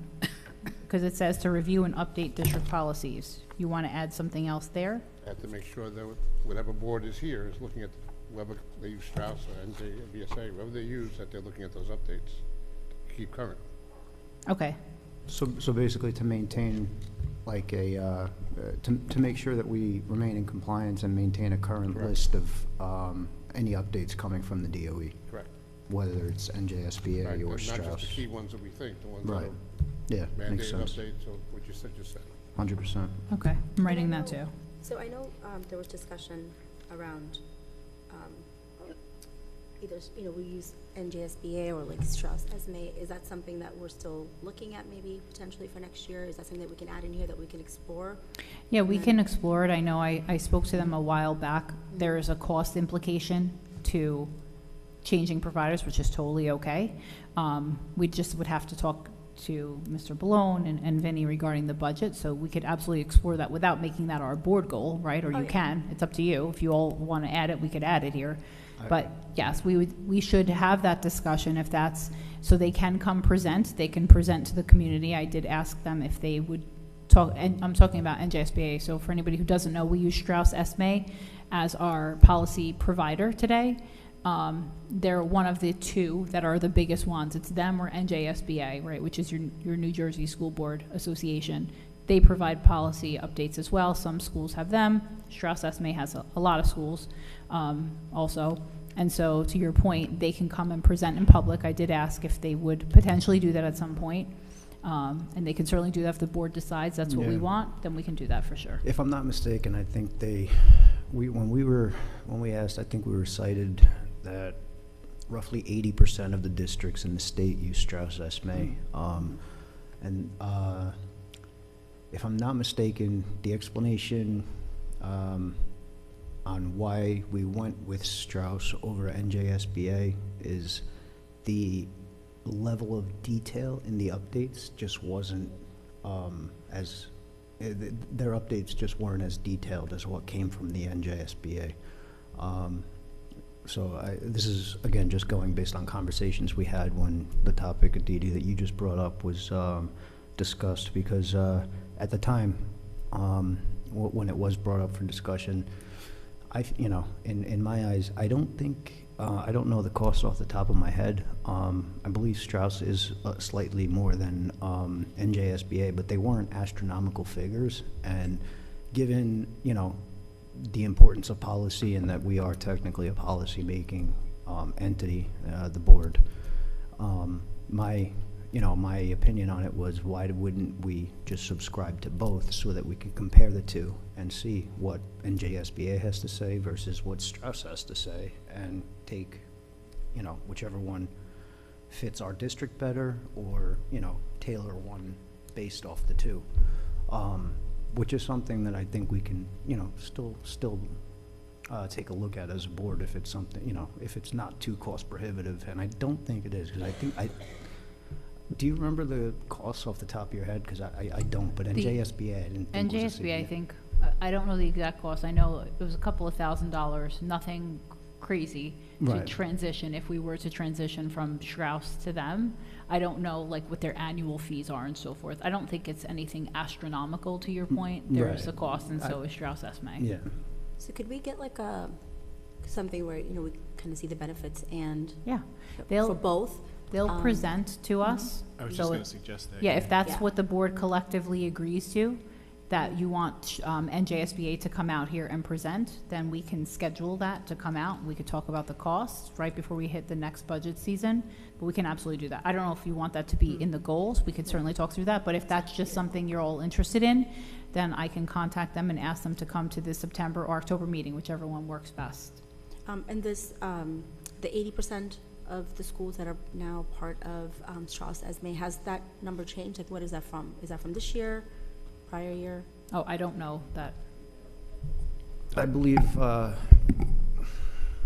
this conversation was had, don't quote me, but it was the beginning of the school year when I inquired about, having both providers. So it was somewhere, a September or October policy meeting, and I believe it was, the statistic was provided by our legal counsel at the time.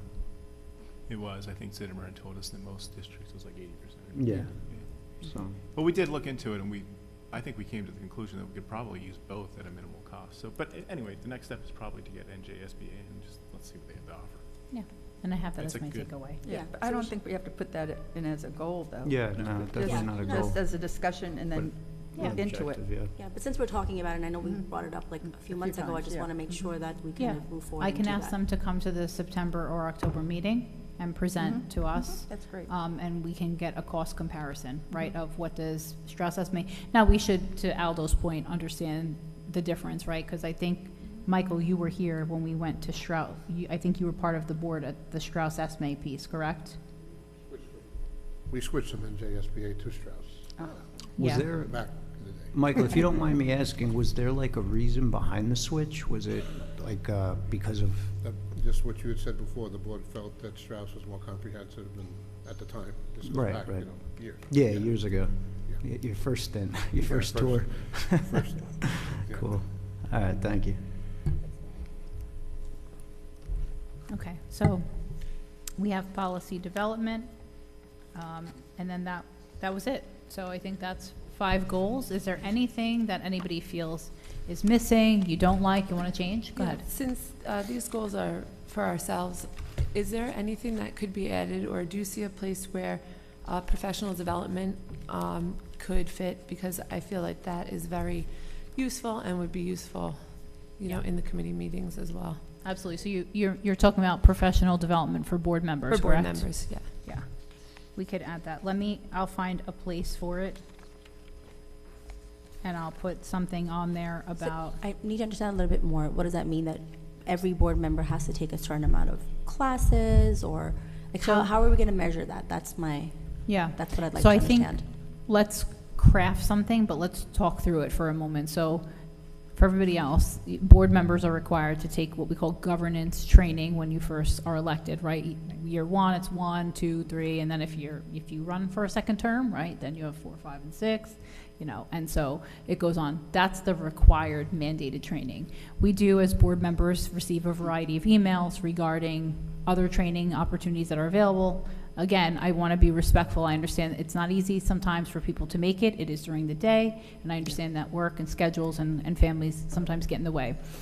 With that being said, though, professional development is important. It's helpful, right? I know some of us have attended a variety on budgets and law and all of that, and so I think that some level of professional development is helpful. Now, we can also, just so you know, I did reach out to the NJSBA rep that we have regarding professional development, that he can actually come and deliver to us, and sometimes, because I know sometimes you can't get out, and so we could do that. I think we should just, I could write something where it's not so prescriptive where you must attend 3 per year, but maybe it's something, because it is important for us to stay current and well-versed in our role as board members. And so I think we could add some level of it. I'll put it, you can all read it when I write it, and then go from But there. why does it have to be a board, like a collective board goal? I mean, we get trainings all the time, right? It should be optional.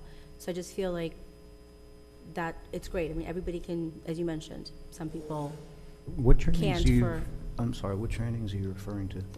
no, like the personal development. I think it's great, and I think it should be open to anybody that wants to do it.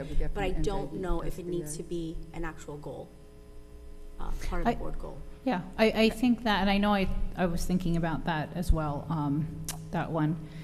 It doesn't, there are some boards, like Manalapan recently won an award, right, for their board being well-versed and educated. I forgot what certification they all received, whatever it might be. I don't remember. I read it before. I just think it's important for us to stay current in our role. That's all. Right, no, so let's be clear. I'm not saying that I we understand what you're can't saying. get trainings. I'm just saying I don't think it needs to be a goal, a board goal. Or- That's it, yeah. Or if we look at the other side, maybe it's a goal so that we do it. Because I understand, right, it could be hard. I know, I'm crazy busy. I know we all are busy with our lives. But I think to find a way, there's virtual, there's webinars that they offer in the evening.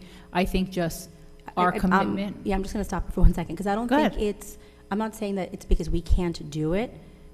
I'm not disagreeing with anything anyone's saying here. I'm just saying I don't necessarily feel that it needs to be a board goal. I think everything that you're saying is great. Yes, we all should be doing that. We all should be staying current. But that, I don't think, needs to translate to a board goal. Well, it's Sure. the board, it's the board as a whole. Right. It's not an individual. And I just think putting it as a goal holds us accountable to it. That's all. agree. Yeah, and my takeaway is that, I have participated in several now, and if we're able to learn, why wouldn't we take the opportunity to learn? I know a lot of them, if one board member is going, there's no additional cost for additional board members to be going. And some of the things, like when we went to the Strauss SMA policy seminar, these are things that are coming. They're not actually things that have happened. So like with AI policies that we're going to be seeing this year, in order to promote a progression so that we can progress, we need to know what's coming. And I feel like these professional developments are paramount in that. Yeah, that was a great seminar. Yeah, but we also get newsletters that kind of share some of that information. Again, It's very I need to be different. very clear that I am not saying in any way. 'Cause Understood. for professionally, I have to do stuff as well, right? Mhm. So I'm not saying that we shouldn't encourage that. I think we should. My only thing is, I don't feel that it needs, and again, if everybody feels that it needs to be a board goal, perfectly, I'm okay with it. I just don't think that it needs to be a board goal. I think we should encourage each other to do that, but I don't think it justifies to me as a goal. I think goals are, that encouraging it, because there's a difference between a newsletter or roundtabling with hundreds of other board members, superintendents, and administrative staff from all over the state, or reading a newsletter. It's quite different. They are very informative. I mean, that Strauss seminar was phenomenal. The information we received there, like you said, the AI, the legal, the class we took with regarding the legal aspect of boards, and every class we took there was phenomenal. And then, I mean, even just the exchange that you have in between, speaking with other board members and administrators from other districts. I know Mr. Balone had introduced us to a couple other administrators, I believe from southern New Jersey, but they, like just in conversation, like the feedback that you get and the stuff that you learn is like definitely not stuff that it's not information you're going to get off of, off an email or a newsletter or something like that. So Yeah, it's just a suggestion in an effort to promote progress. Whether it be the safety and security seminar that I went to about different technology that's being implemented in schools, or interfacing with parent organization seminar, or law seminar, or artificial intelligence seminar, whichever of the many that I've attended, I felt like I took something away from each and every one of them that was useful in coming back to the committees that I'm on and sharing that. And I know, I know you do a lot as well. So you bring a lot of that knowledge to the table, especially in policy. So I thought it was helpful, but. Yeah, I think that's why I feel like it should remain a goal, because, I like to live with the motto of if you think you're the smartest person in the room, you're in the wrong room kind of situation. So if it's a goal and we're going to be held accountable to attend training as a whole, maybe not as individuals, like it doesn't need to be X amount of training sessions per board member per year. If we just leave it as a board goal, which I would really like to, then we'll grow as board members and essentially Yeah, like the one that help each we're other all grow. thinking about going in October, right? Yes, That we're all yeah. going to go. So, Yeah, there's right. No, I agree. dozens of training That's what I'm saying, opportunities like, over I- the course of those 4 days. You could do all of your training hours there. So, you know what, it's fine. We're all pretty much saying the same thing. We Okay. all in agreement that I think So- it's going to be beneficial, so I if you just don't want want to it put to it be, I in the just goal, want to keep go it a ahead. priority. Yeah, no, I I'm don't want it to fine. be misunderstood as Okay. removing it, as making it less of a priority. So Yeah, what makes I'll do sense. is, thank you, and a good discussion around that. I think it's a really nice point. So what we'll do is I'll find a place for professional development for board members. I'll add it and just a couple of blurbs. You all look at it, and if you like it, great. And if not, let me know and we'll remove it. Okay, that concludes the board goal discussion. So what will happen next is we'll make some edits, we'll make some changes. The board will take a look at it. We'll discuss it in the next meeting. We're not going to read them all to you again. We'll give you the board goal and then the objective of them in the next meeting, vote on it, and then it will be placed on the MTPS website for everybody to read and take a look and ask us questions throughout the year. What are you doing with it? And we'll provide you an update in the next meeting where we stand on the 23-24 school year board goals. So I really appreciate this approach at board goals. I really like being able to have discussions openly and add and remove things. So again, thank you, Val and Michael, for being such great leaders Sure. and making sure that we all feel, yeah, no, you thank know. you, everybody. It was a group effort. When do we fill out the rest of the form? Yeah, so the rest of the form, we'll put something on here, Yeah, like when does that milestones. happen? We'll do that after, and I'll send Yeah. it to all of you Yep, and add okay. your feedback, Okay. okay? So we'll talk- do it not at a board meeting? We could at- do it in a meeting, right? We could discuss it in the next meeting. What does success look like? Now that we've kind of mapped these out, in the next meeting, we could talk about like what's success look like. So Mhm, it's okay. in a community setting and everybody can hear like what we're going to hold ourselves to, like how are we going to measure Okay. success? Everybody should be hearing that and part of that conversation. Good. Okay. All right, moving on. So thank you, everybody. Good discussion. I appreciate it. Financial and business operations matters. Michael? Financial and business operations matters. Superintendent of schools submits the following resolutions for approval. 1, transfers. 2, list of bills. 3, travel. 4, harassment, intimidation, bullying, HIB report. 5, authorization to apply for alternate method of compliance. 6, acknowledgement of travel dollars spent in 23-24 school year. 7, PTA, PTO, scope, CPAC events. 8, acceptance of non-public textbook aid. 9, acceptance of non-public textbook aid. What did I say, the same thing? Technology aid, that's right.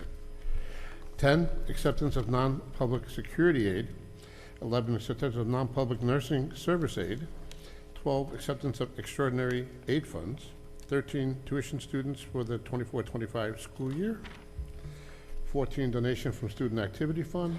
15, donation from Robertsville Elementary School PTO. 16, resolution rejecting all bids for 2024 courtyard pavers. 17, approval of 2024-2025 school year coordinated transportation routes with MOESC. 18, approval of agreement with MOESC for school nursing services during the 24-25 school year. 19, amended resolution out-of-district placement for the 24-25 school year. 20, authorization for ESCNJ to develop nursing services contract for the 24-25 school year. 21, non-public school requests for technology purchases under the NJ non-public technology and program for the 24-25 school year. 24, award of bid, HVAC improvement project for Marlboro Elementary School. 23, state contract purchases. I so move. Thank you, Michael. Do I have a second? We'll get to that. Danielle? Thank you. Discussion? You had a question, right, Aditi? Just,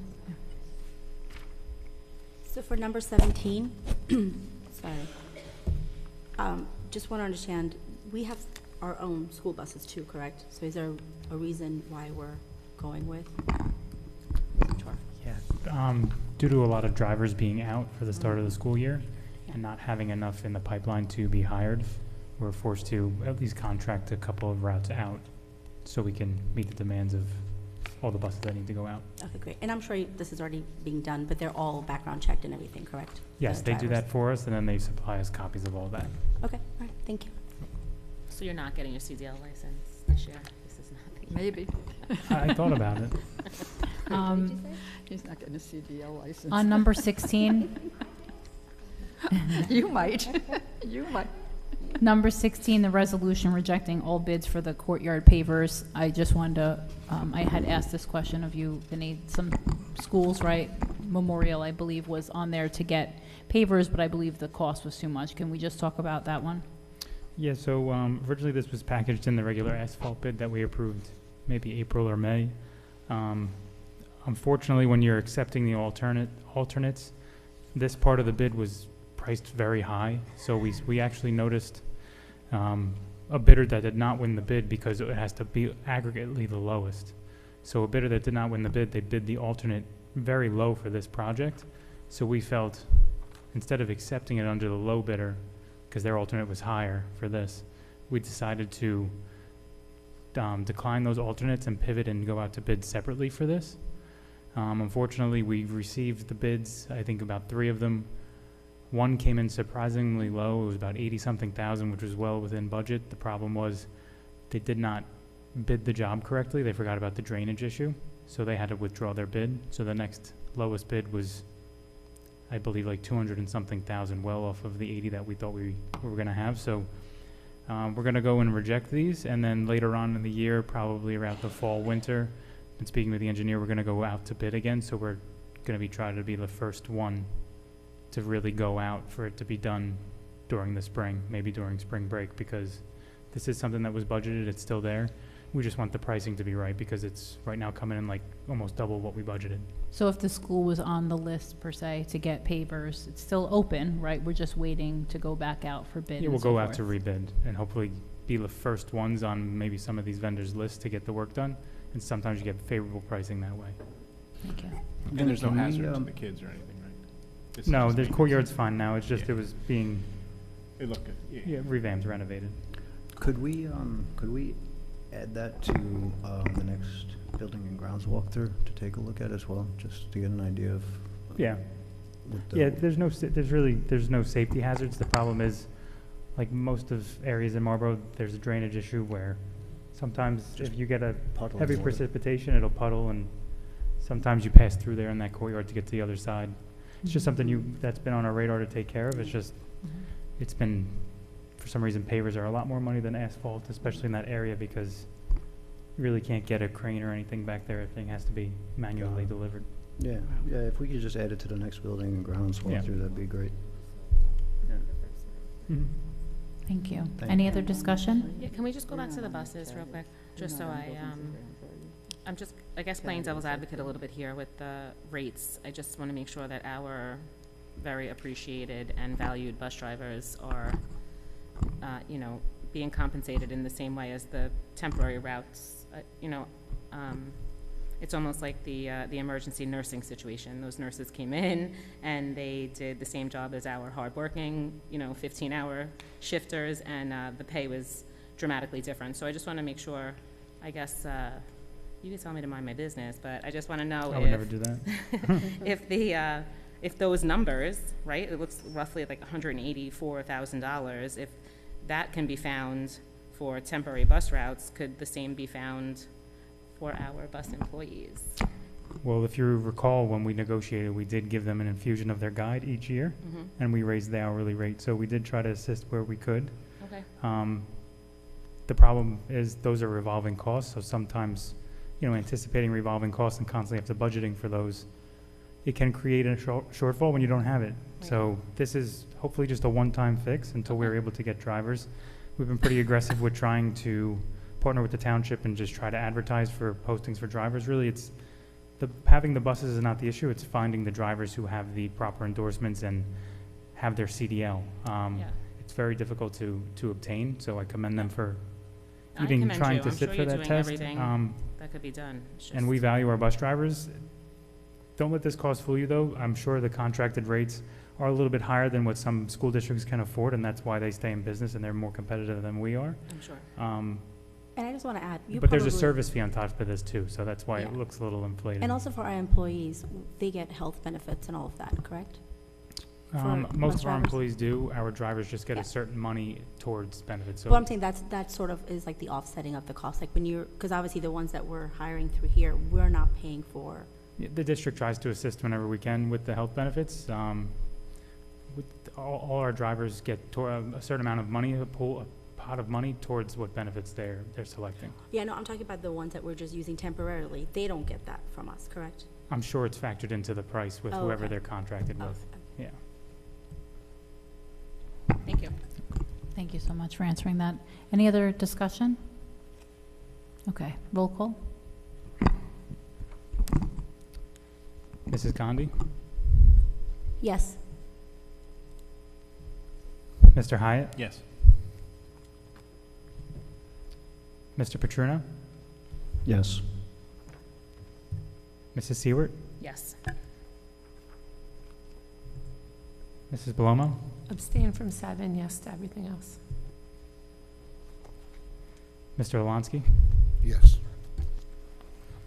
Dr. Miskowitz is in the restroom. Mrs. Mendez? Yes, everything else I'm abstaining from 7 because I sit on one of the PTAs that's listed. Okay.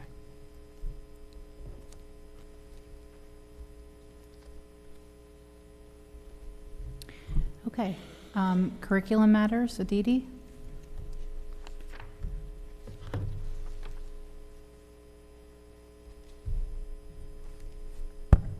Curriculum matters. 1, field trip list. 2, nursing standing protocols and procedures manual. 3, approval of English language arts curriculum guides K through 8.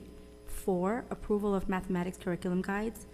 5, approval of science curriculum guides 6, 7, 8. I so move. Thank you. Do I have a second? Annette? Any discussion? Okay, roll call. So before we take a roll call, so item number 38, the amount for instructional assistance is incorrect. It should be 17 an hour, not 15.13. Oh, is that fine? No, we I'm just sorry, took we're- the. We're on Oh, curriculum. curriculum, I'm sorry. Oh. That's okay. Getting ahead. We'll say that again later. I was trying to indirectly move We gotta everybody keep it a along. little light in here. Okay, thanks for keeping us on our toes. Roll call. I don't need to do that. Roll call on curriculum matters. Mrs. Belomo? Yes. Mr. Hyatt? Yes. Mr. Olansky? Yes. Mr. Petruno? Yes. Mrs. Seward? Yes. Mrs. Gandhi? Yes. And Mrs. Mendez? Yes. Moving on to personnel matters. Annette? You looked like you wanted to read a lot today. Sorry, this is what I get for complimenting you. The superintendent of schools submits the following resolutions for approval. 1, application for disability retirement. 2, resignations. 3, employment certificated staff. 4, employment part-time certificated staff. 5, employment supervisor of building and grounds. 6, employment assistant transportation coordinator. 7, employment instructional assistant. 8, employment kindergarten basic skills instructional assistant. 9, employment school aides. 10, employment school monitor. 11, employment bus attendant. 12, employment maintenance mechanic. 13, amended salaries, non-certificated staff. 14, amended hours and salary, non-certificated staff. 15, reassignment and amended salaries, non-certificated staff. 16, reassignment, transfer, and amended salaries, non-certificated staff. 17, transfer and amended salary, non-certificated staff. 18, transfer, certificated staff. 19, transfer, non-certificated staff. 20, CPR first aid training. 21, ESL screening. 22, stipends, continuation of program for provisional teachers. 23, stipend, mentor teachers. 24, mentor induction. 25, stipend, supervisor of buildings and grounds. 26, stipend, maintenance worker. 27, stipend, additional duties, assistant supervisor of buildings and grounds. 28, amended extracurricular activities advisor. 29, child study team evaluation and meetings. 30, teacher summer IEP meetings. 31, 2024 extended school year special education program substitute school monitors. 32, administrative internship. 33, student observations. 34, student practicums. 35, student teachings. 36, substitute rates teachers. 37, substitute rates school nurse. 38, is this where the change was? Substitute rates non-certificated positions. 39, substitute rates bus drivers and bus attendants. 40, substitute teachers. 41, substitute secretary. 42, substitute school aide. 43, substitute bus drivers. 44, substitute bus attendant. 45, paid medical disability leave. 46, unpaid leave of absence. 47, amended resolution leave dates. I so move. Perfect, thank you so much. Do we have a second? Michael? Any discussion? Okay, take two. Under number 38, so the instructional assistant rate of $15.13 should be amended to $17. Thank you. Any other discussion? Yeah, I just had a question.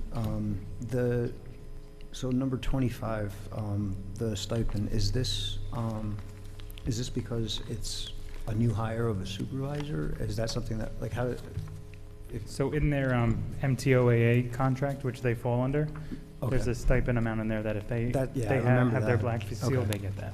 all right, So that makes is sense. the new replacement for Mr. Crivelli. Mr. Crivelli, got it, perfect, thank you. Any other discussion? Okay, roll call. Mrs. Paloma, Yes.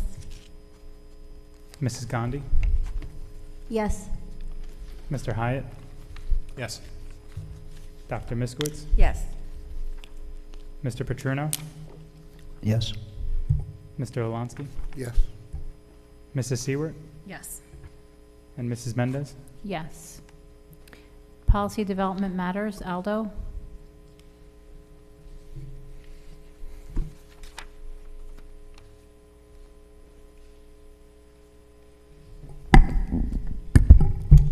The superintendent of schools submits the following resolution for approval. 1, first reading, policy 5512 and 5600. I so move. Thank you. We have a second? Danielle? Any discussion? Okay, roll call. Mrs. Gandhi, Yes. Mr. Hyatt, Yes. Mr. Olansky, Yes. Dr. Miskowitz, Yes. Mrs. Seward, Yes. Mrs. Paloma, Yes. Mr. Petruno, Yes. and Mrs. Mendez. Yes. Moving on to the liaison reports, just for anybody reading the agenda, you'll see that it now says school updates instead of it reading before like PTO, PTA, or whatever it was. And so now it says school, because sometimes you get the report from the school principal, sometimes we get it from the PTO or PTA, or we get it from a mix of both. So it's just the update for the school combined into one. So I just wanted to call that out in case people were questioning why it looked like that now.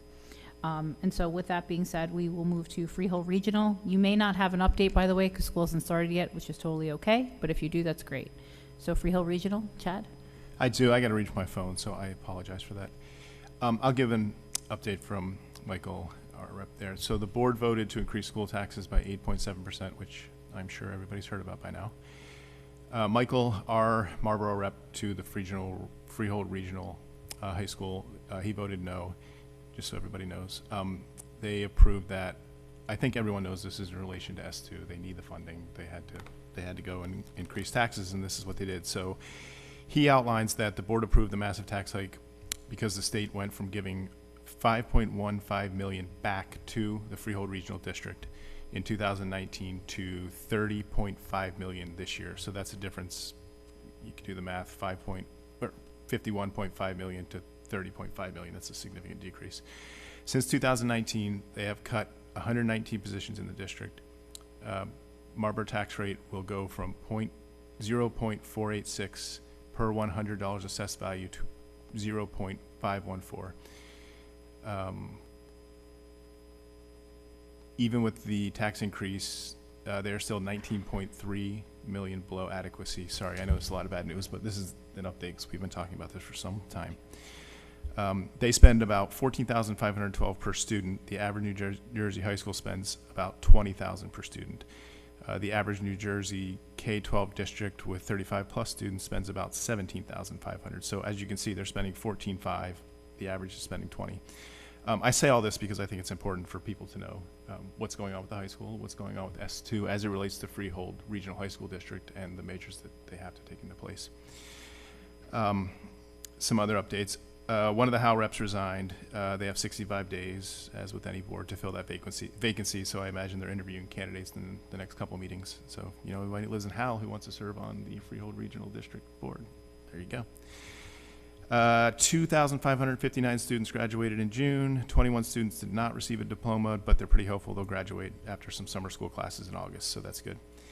They are implementing a new cell phone policy. I know we've talked about this as a board as well. Michael notes that the phones are getting to be distracting and disruptive. As a parent with 2 kids in high school, I understand that. So they are going to adopt that policy. I don't have the policy specific, but it basically boils down to having the cell phones out of sight, and they must be turned off. So if you've got kids going into high school, prepare them, because that was never the policy before. 89% of students passed the NJ GPA in English, the New Jersey Graduation Proficiency Test. 68.5% passed the math portion of that proficiency test. This compares to a state average of 81.6 and 54.7, so you can see we are well above state average. If a student doesn't get a passing grade, they can take their PSAT, SAT, and ACT results and use that for the graduation assessment. Finally, we have 10,453 students in the district. 250 of them don't speak English, and we have to teach them in both language. So this has doubled in the past 10 years. So that's just something he wanted to update us on. I can imagine that has some budgetary impacts for a district that is already facing some significant budget impacts. So that's the update from Freehold Regional. I don't have anything more than that, so if anybody has any questions, I would suggest you reach out to the Freehold I can never say that, Freehold Regional High School District Board of Education to clarify any of that. So. Thank you, Chad. Appreciate the update. Yep. MEF, Annette? Thanks for report. Marlboro Township, Michael? Sure. Friday, 8/23 is the last day to reserve your vendor spot for the 40th Annual Marlboro Day to be held on September 8th. Information has been sent out via email and is posted on the upcoming events section of the town website. The Marlboro Farmers Market is open every Sunday from 9 a.m. to 1 p.m. through October. And this weekend, the Marlboro Soccer Association will be hosting the 36th Annual Kickoff Classic. Please expect extra traffic, slow down, and look for families moving between field locations. And that's what I got. Thank you. Thank you, Michael. Monmouth County School Boards? Aldo? There's a meeting on October 1st, so that's the only update. It's a hybrid meeting. I will be attending, and I will keep you posted. Thank you so much. NGSBA, Danielle? Nothing to report. All right, we'll now move on to the school updates, if you have any. Abbott, Chad? I do, and the updates are in my printer at home, so I got to read from my phone again. So this is from Mr. Perno. So I hope you had a wonderful summer. Quick note, ESY ended earlier this week, I think as we know. So they're busy preparing for the start of the new school year. They're right on schedule for the opening of the school. So upcoming events for Abbott. So August 26th is open house for preschool parents, the first day of school orientation for preschoolers. September 3rd is kindergarten orientation. So students and parents will come in for a brief visit with teachers, dropping off supplies, preparing for the start of the school year, all the things you could expect for sort of the first day of school. And then September 4th is the first day of school. So I wish them good luck, and it seems like they are prepared for it. And these are kindergartners, so it's an exciting time for them. Thank you. Asher, Aldo? DeFino, Aditi? Nothing to report. Dugan, Danielle? Yes, thank you, Robin, for providing this liaison report for us. School toolkits are still available for purchase for the upcoming school year. Please see the email sent on July 7th or the School Toolbox website at www.schooltoolbox.com with information on how to order. The playground playdate will be taking place on Monday, August 26th from 5 to 7 on Dugan's Playground. It's a wonderful opportunity for returning and new students to get together before the start of school. The first PTO membership meeting will take place on Wednesday, September 18th at 7:30 p.m. Please join us to hear about all the wonderful things that will be taking place for the students during the school year. This will also be the meeting to learn about how to sign up for being a class parent. The back-to-school dance will be taking place on Friday, September 20th. Please check your emails once school starts for additional information. Thank you. Annette, Robertsville? Yep, I just wanted to take a minute to thank and appreciate Mr. G. Mr. Geritano had his meet and greet at Robertsville, and I heard from many that it was a great success. He actually just told me that the kids loved playing a friendly game of blitzball with him, so I know he really loves being around the students, and the students really loved having that informal meet and greet with him before the first day of school, get all the jitters out, get to know his familiar face, so I appreciate the organization and execution of meeting Mr. G. That's it. Thank you. Morel, Dr. Miskowitz? The Morel PTO is looking forward to the new school year. They're working on a new website, and they have multiple fall activities and fundraisers ready to go. The ice cream social and the Halloween Boo Bash are always a big hit. Preparations for the 5th grade activities are already in progress, and the picnic has already been booked. Moms and dads, please watch out for the Fit-a-thon flyers, which will be going out on September 18th. The PTO is excited to see the new little faces coming into kindergarten, as well as meeting and greeting the students new to Morel. The PTO is also looking forward to meeting the new moms and dads who will be joining our school. It's going to be an awesome year at Marlboro Elementary. Go Mustangs. Thank you. Marlboro Middle, Michael? From Principal Milwaukee and the PTO. We are working on welcoming students and staff back in September. Sports physicals are due by August 23rd for fall sports and intramurals, including soccer, volleyball, cross-country, and a fitness club. The PTO is looking forward to meeting or welcoming back friendly faces during the 6th grade open house on Friday, 8/23, and Monday, 8/26, from 9 to 11 a.m. each day. PTO will have several tables set up to sell new MMS spirit wear apparel. We accept cash, check, Zelle, or credit card. If you're unable to make this in-person event, you can also purchase on the PTO website. Additionally, please join us at our first PTO meeting of the year, which will take place on Tuesday, 9/17 at 9:45 a.m. at MMS. We hope you enjoy the last couple weeks of summer. Thank you. And then for Marlboro Memorial, the PTA is happy to welcome our new board members and looking forward to a great school year. 6th grade orientation will be Friday, 8/23, and Monday, 8/26. The PTA will be there to answer any questions that you might have regarding the PTA and some fundraisers that are happening throughout the year.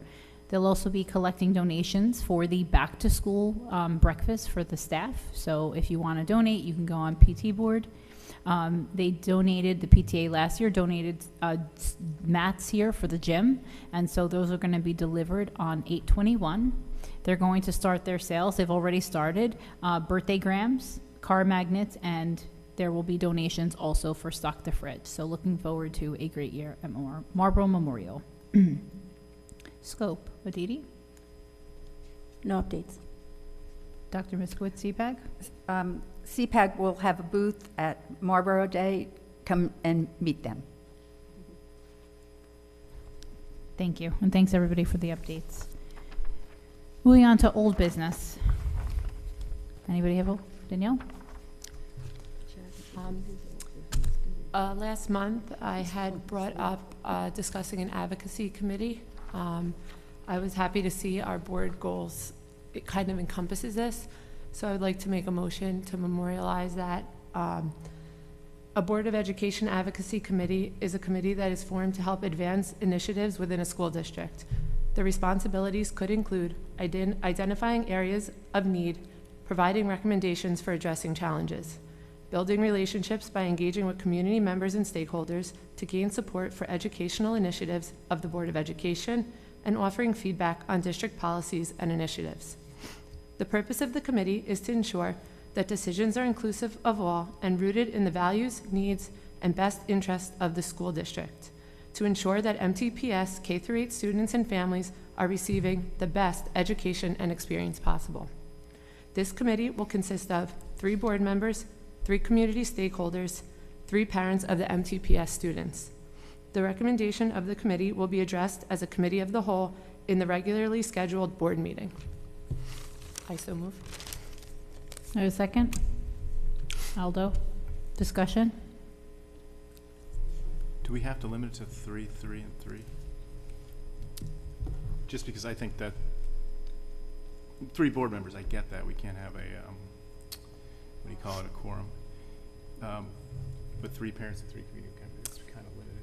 So the advocacy committee will be an umbrella that can branch into subcommittees. So if an area of interest or need is discovered by the advocacy committee, they can form subcommittees, which will then have additional members of the community. So a special interest group or a problem or a need that arises, it will be multi-tiered at that point. So how do we pick the 3 parents and 3? That will be something that we can discuss with Valentina. Yeah, I think that's, good point. I think. I just want to clarify one thing though, real quick. Please, go ahead. The subcommittees, that's something that will be figured out with the board as a whole? Correct. So any recommendation of the advocacy committee Got it. would be coming back to the board as a whole, and we would discuss it openly at our regularly scheduled board meeting. Okay. Yeah, I think we also started to discuss this in your absence, so I just wanted to reignite the conversation of those 3 members being revolving. Like, would it be a set for the 10 months of the school year, or would it be So the purpose of specific an to the- advocacy committee is to be proactive and not reactive. So the members shouldn't be chosen based on a specific situation. It would be a standing committee of community stakeholders, parents, and board members. And then if there is an area identified, then those members would become revolving. So maybe But like it's open a for discussion. pool of interested community members and stakeholders? And then when you say parents and stakeholders, would we consider non-parents as the stakeholders? It would be more focused on community leaders, whether, a perfect example would be the relationships Mr. Balone has met with some community leaders. It could include anything like local community business owners, and even it wouldn't be one of the committee members, because of course it would be based on parent permission and the need and appropriateness of it, but even some student advocates would be great to have interfacing with this committee. And students, great idea, but I'd also like to add when appropriate staff, because some things could Sure, involve what of happens course. in day-to-day in the school, so we should involve our staff. Yeah. Go on, you go. I was just going to say, could you put this in writing so that we could take a look at it? It's really I'm not saying that it's not a good idea. There's a lot to it. I feel the same way. I think that I guess this was discussed, it would have been great to kind of see the motion ahead of time, Yeah. so we could kind of digest it and then, come back with some questions. Like, I have no problem voting on it, but I just think that I need a little bit more information. There's not enough clarity around how this group, this advocacy groups are going to be formed. Who's going to pick them? Who's going to pick them? There's still Yeah. a lot to kind of dig into and kind of figure out. So I don't think it's quite ready yet, but, maybe if we get the motion in an email, we can review and then provide feedback. I'd be okay with that. The 3, 3, and 3 thing throws me off a little bit. So, I think we should have an advocacy. As a matter of fact, I think we should do a lot more advocacy. So thank you for bringing up this motion. I like the direction it's going in. I got to think through the limiting to this to 3 parents and 3 community members. And how it's selected, scares me a little bit. how are they going to come up with the subgroups? Yeah, I think just- There's just a lot to it. It's Yeah. not that, it's a great idea. That's great. It's, So can I ask, I just had a question. When it said the 3, I think you had raised that too, about 3 parents.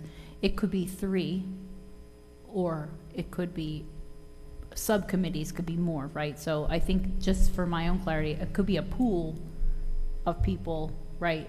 not just 3, it could be a pool depending on whatever circumstance you're saying, right? So it would be evolving, obviously. Yeah, yeah. We could branch out into issues, let's just say, we can take what we're working on currently, and I know you're going to speak about this soon, but HIB or student conduct or discrimination or whatever the issues are that we're seeing in the district, that can then branch into a subcommittee, and we can get feedback from whatever the recommendation of the advocacy committee would be. So if there's a problem that arises, we have community involvement already with stakeholders and parents that are going to help formulate committees with the Board of Education or give recommendations to what kind of subcommittees could be formed. So this is a very standard type of advocacy committee formation.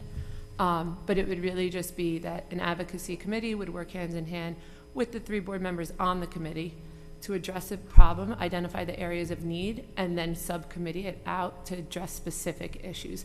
And it's really all in an effort to be proactive instead of reactive. So if a problem arises, there's no questioning, what do we do? Where do we go? Start, gathering community members, gathering stakeholders. We have a core committee who will then branch out to their resources and their contacts. And it's really a networking pool because my contacts may be different than Mr. Petruno's contacts, so on and so forth. So if you have 6 involved community members and parents, plus our additional 3 board members, it's no longer just the resources of the board, but now branching out. Thank you. Thank you for that. I think this can. Just, go ahead. No, go ahead. Yeah, go ahead. I was just hoping that we can also come up with ideas to gain community involvement, because it sounds so great on paper, like to have a pool of people interested that would like to come and. Right. And also, Yeah, that would be great. have, I mean, and if we have we're this a committee of Summer. 5,000 students and we have about 20 people in the audience, so I It's- just was hoping that maybe along with this motion, we can all come up with ideas to Well, that's what I'm saying. I vet think and it's gain And interest. this is sort of like on the heels of the motion that I made. I know it's a little bit different, but very similar, where we kind of try to get ahead of certain challenges that we may potentially feel, right? So obviously, I made that motion a The few months accountability ago. committee, Well, it was about the transparency, but basically what we went through. Well, and- this and is how we totally can different. do- This is not trying to, Not play the FBI. That's not what this is at all. This is proactive for community And that involvement. wasn't about playing FBI. It was more about trying to figure out, like, something went wrong in our schools. What can we do, like, to make sure that it doesn't happen again? So very Of course, similar. so it's- So I agree. I think this is needed. I advocated for that before too, so I think we should do it. But I just think, again, there's still so much to be sort of sorted through that I think we need to have the motion in writing, review can- it, yeah, and then think of it, offer some suggestions. And I think, Annette, some of yours, you're absolutely right, the community involvement, it's hard to get people to, step away from their families and work and all that. So a lot to think through, but yeah. Okay, thank you. All right, any other So- discussion before we, Yeah, well, just one question. I mean, I think it's a good idea. I'm fine with it. I'm actually ready to vote. I just need to know, forming it, are we leaving it up to the board president, or being that the referrals are coming to the board as a whole, is the board as a whole picking the, I think in this case, right, it's a committee of a whole, so, so it would I don't be know, the did you have a entire- thought on that? Michael, would this be easier to alter the motion to just motion for the advocacy committee and then have, come back with the stipulations based on discussion? Currently, your policy talks about committees that board members have. And there are either standing committees or there are ad hoc committees. And I'm not sure which one this falls under This as would to be what you're standing. suggesting to do. I'm sorry. Standing. Okay, so if you want this to be one of the standing committees, basically that would also probably need to be as part of your policy, because you have a policy that designate, I have to double check, but you probably designate in your policy what your current standing committees are. So I think the first step that you would want to do is to amend your policy, have 2 readings as you normally would, to amend your policy to include this as one of the standing committees. And then, like all of your other standing committees, you can then decide as a board how you're going to proceed in having meetings for the committee, who's going to be on the committee, who's going to assist the committee with regard to members of the public or members of the administrative staff, members of the general staff. So then I can change my motion to be that we will add a standing committee, a standing advocacy committee to our policy. Yeah, I mean, and then, but as any change to a policy, a substantive change, it would require 2 readings. This could be counted as the first reading for that, sure. So do you want to Yes, change your I would like motion? to make a motion to add a standing advocacy committee to our policy. Do I have a second? Aldo, I'm sorry, you were the second? Okay. Do we have to roll call on that one first? Yeah, well, again, the question. Yeah, any other discussion on that before we vote? So we're voting on the addition of the advocacy committee as a standing committee in the policy. Wait. Are there 2 motions on the table? Is that what's happening? No, I'm going to amend the motion. Okay, so you're amending it just to be...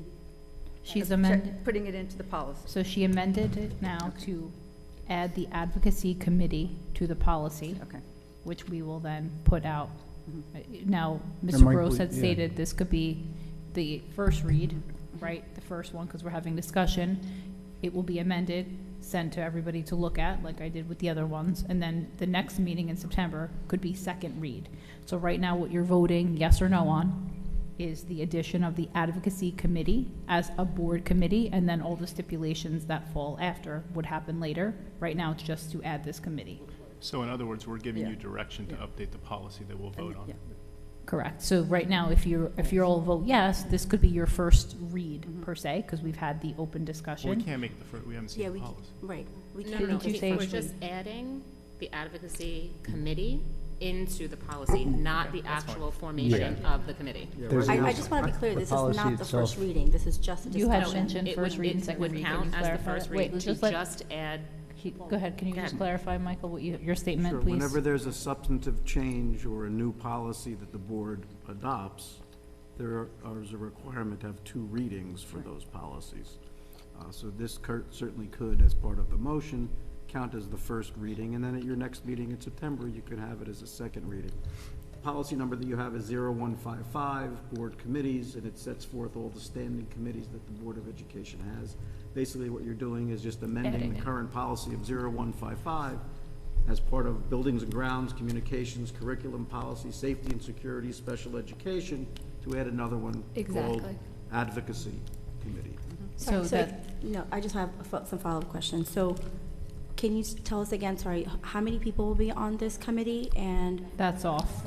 So now we're Yeah. not doing that. We're just, that's why she amended it. Now, all we're doing is voting that we are going to add the advocacy committee, and then all the things that follow thereafter, we could discuss later.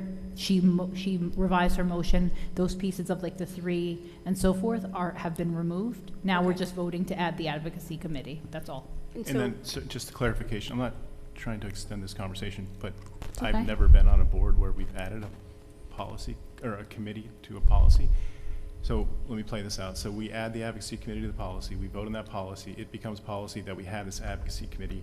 How does that advocacy committee get formed? Because I don't want to vote on something, and then all of a sudden we have an advocacy committee with 3 parents on it, because I'm not good with that. Yeah, so we're not voting on that. The only thing we're voting is the addition of this committee. Everything that follows thereafter is, we just also recently revised 0155.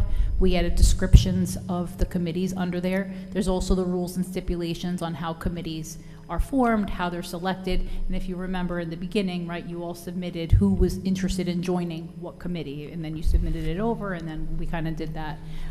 So right now, we're just voting on the addition of the committee. And then the mission, the things of that committee. will All be the formed. things that come thereafter. Okay, that's fine. And would be it may discussion. very well be in the best interest to have it as a committee of the whole, and that's an option as well, if this is just added to the policy. All of that will be discussed. Right, once so we the agree to objective that. of the committee, so it looks like you had revised everything you said. So the objective, all of that will be discussed in public. We could talk about how members are selected of the community. All of that is now off the table. The only thing you're voting on is do you, yes or no, for this committee? so when the policy is written about the advocacy group, are you saying that the first reading or second reading, whatever, it's going to happen publicly, where the entire board is going to make a discussion, is going to discuss like how, who's going to be in it, how many people, how we're going to go ahead and select the board members and the community members? Is that correct? Or is it going to be something that just the policy committee is going to have a meeting, sit down, put it together, and bring it to us for a second reading? Because that's a difference. Because right now, I'm voting very blindly then, and I don't feel comfortable with that.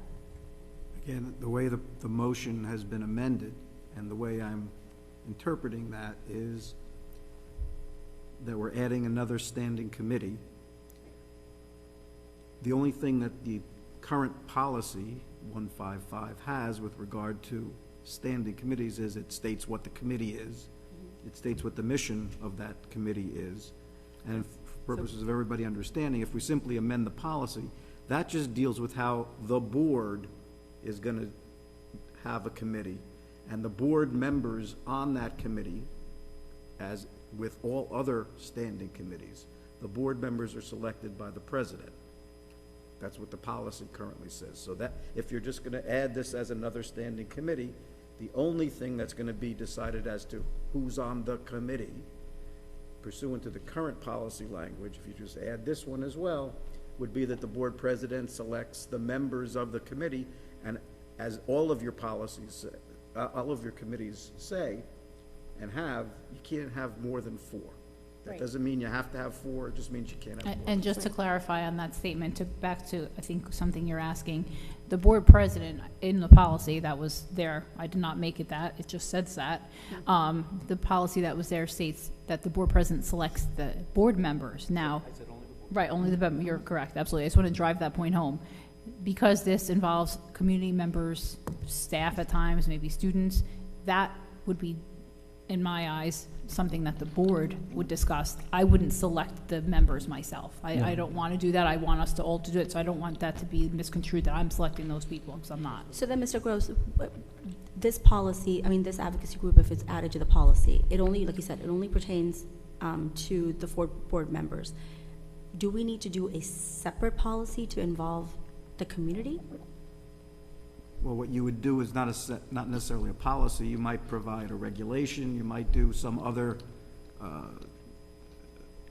formulation just to notify the community and to have your agreement amongst yourselves as to how is this going to move forward. How often are they going to meet? How many people are going to be on it? When are you going to include the members of the staff? When are you going to member students? Right. That's something that that's not part of this motion right now. Like in any other committee that you have, when you have a curriculum committee, you decided as the curriculum committee members to include the administration, certainly in your director of curriculum is somebody who's involved in that committee meeting with the involvement of the superintendent. It's just going to be like no different than the curriculum committee. At this point, but for curriculum, you do need administration. There's a little bit of a difference. But for curriculum committee meetings, you do need administration. That's a little bit different. Committee, the administration isn't right. Every well, committee. Exactly. So that's what I'm saying. So that's needed. I'm talking more about the public. And again, I'm for it. I just feel there's so much that is still needs to be kind of discovered, go through, So discussed. I think we're just at the inception phase. Right. I agree. All we're doing is directing Val as a board to update Just the putting committee policy. another policy on the list, that's another committee on the list is all we're doing. Right. Okay. Just my only question is for Mr. Gross, if this was, like if the board decided that this would be a committee of the whole, how, just for my own knowledge, like how would that play out then moving forward? When you say it will be a committee of the whole, I'm not even sure what that means when it comes to a committee.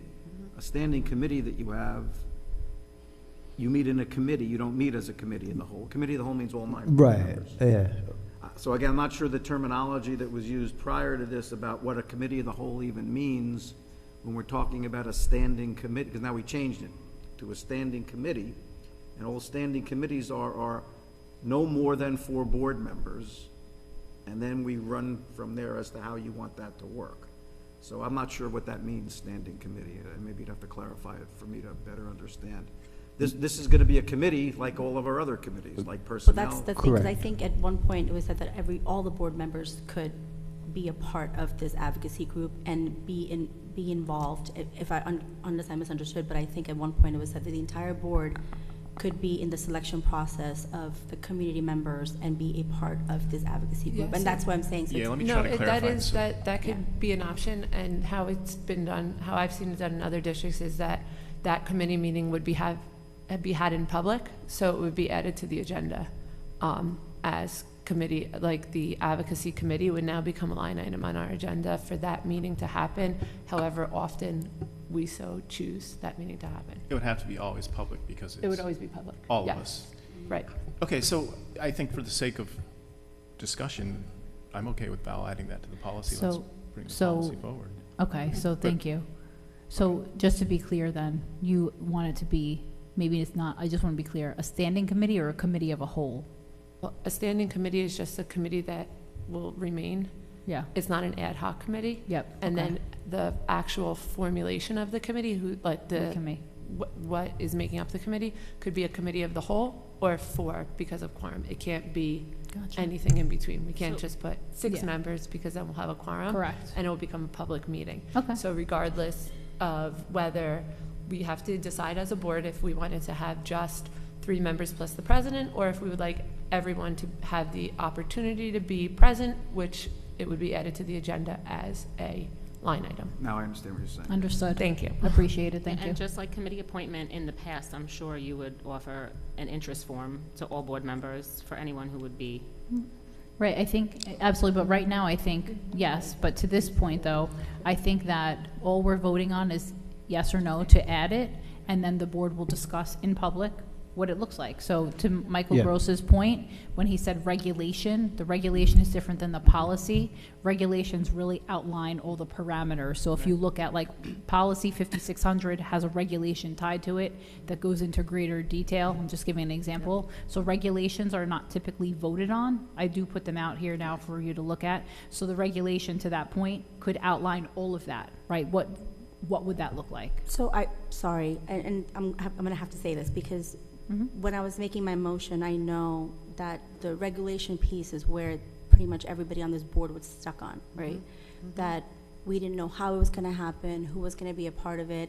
So I'm just kind of a little bit confused that we're okay with voting for this, not knowing how it's all going to be laid out. But when a motion was made just 2 months ago, you know, with very similar goal in mind, that everybody got stuck everyone got stuck on the fact that we don't have the regulation. We don't know the ins and outs, how this is going to happen. So I'm not sure why the rush on this and why such a disparity in how we handled it 2 months ago versus now. Yeah, That was the absolutely. And I can only speak reactive. for myself. So I can only speak to, if you're asking a question, first of all, I don't feel a rush on it. I just feel like we're having a different discussion and we haven't voted on it yet. The thing that for me was that the motion is still different. This is just forming an advocacy committee. That's where it begins and ends. The board can collectively decide. I understand, and we may have differing opinions. For me, when I voted no to the motion that you had made, yours also was considered a review of past events, and there are reasons why, which we all know because we were part of executive session, as to why I think some of us voted no, because of repercussions that could come from whatever it may be with this ongoing situation. So different, because this involves proactive, whatever it might be, school initiatives, could be part of HIB, could be a variety. That was pertaining to, I understand you said there were pieces that were proactive, right? You're like, hey, better communication and so forth. But there were some that felt reactive to me, and that's why I voted no. Different. Now, I didn't vote on this yet, right? But for me, that's my difference. So I just wanted to clarify because you asked that question.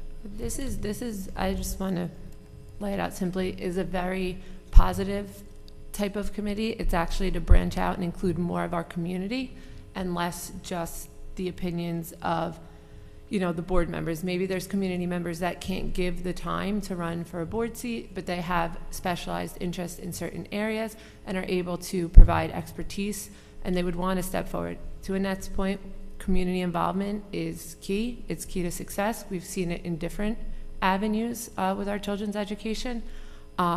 So bringing that to the table in whatever issues we maybe will be seeing down the pipeline or have come up in the schools, we can have community members step forward and say, hey, I would be on that committee, and give a little bit of their time to the much bigger picture. And that's really what an advocacy committee would be there for.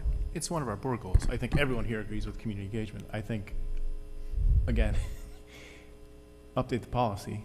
Let's put the details on paper and bring it forward. I'm okay voting yes for you to update that policy right now, but that's all I'm okay voting for. Okay. All right. Any other discussion? All right. Roll call. Mrs. Gandhi? I'm gonna wait because I'm gonna vote no, because I just need more information. I don't think everything is thought out yet, so my vote is no until then. Mr. Hyatt? Yes to updating the policy for further discussion. That's all I'm voting on. Okay. Mr. Olansky? Yes. Dr. Miskowitz? Yes.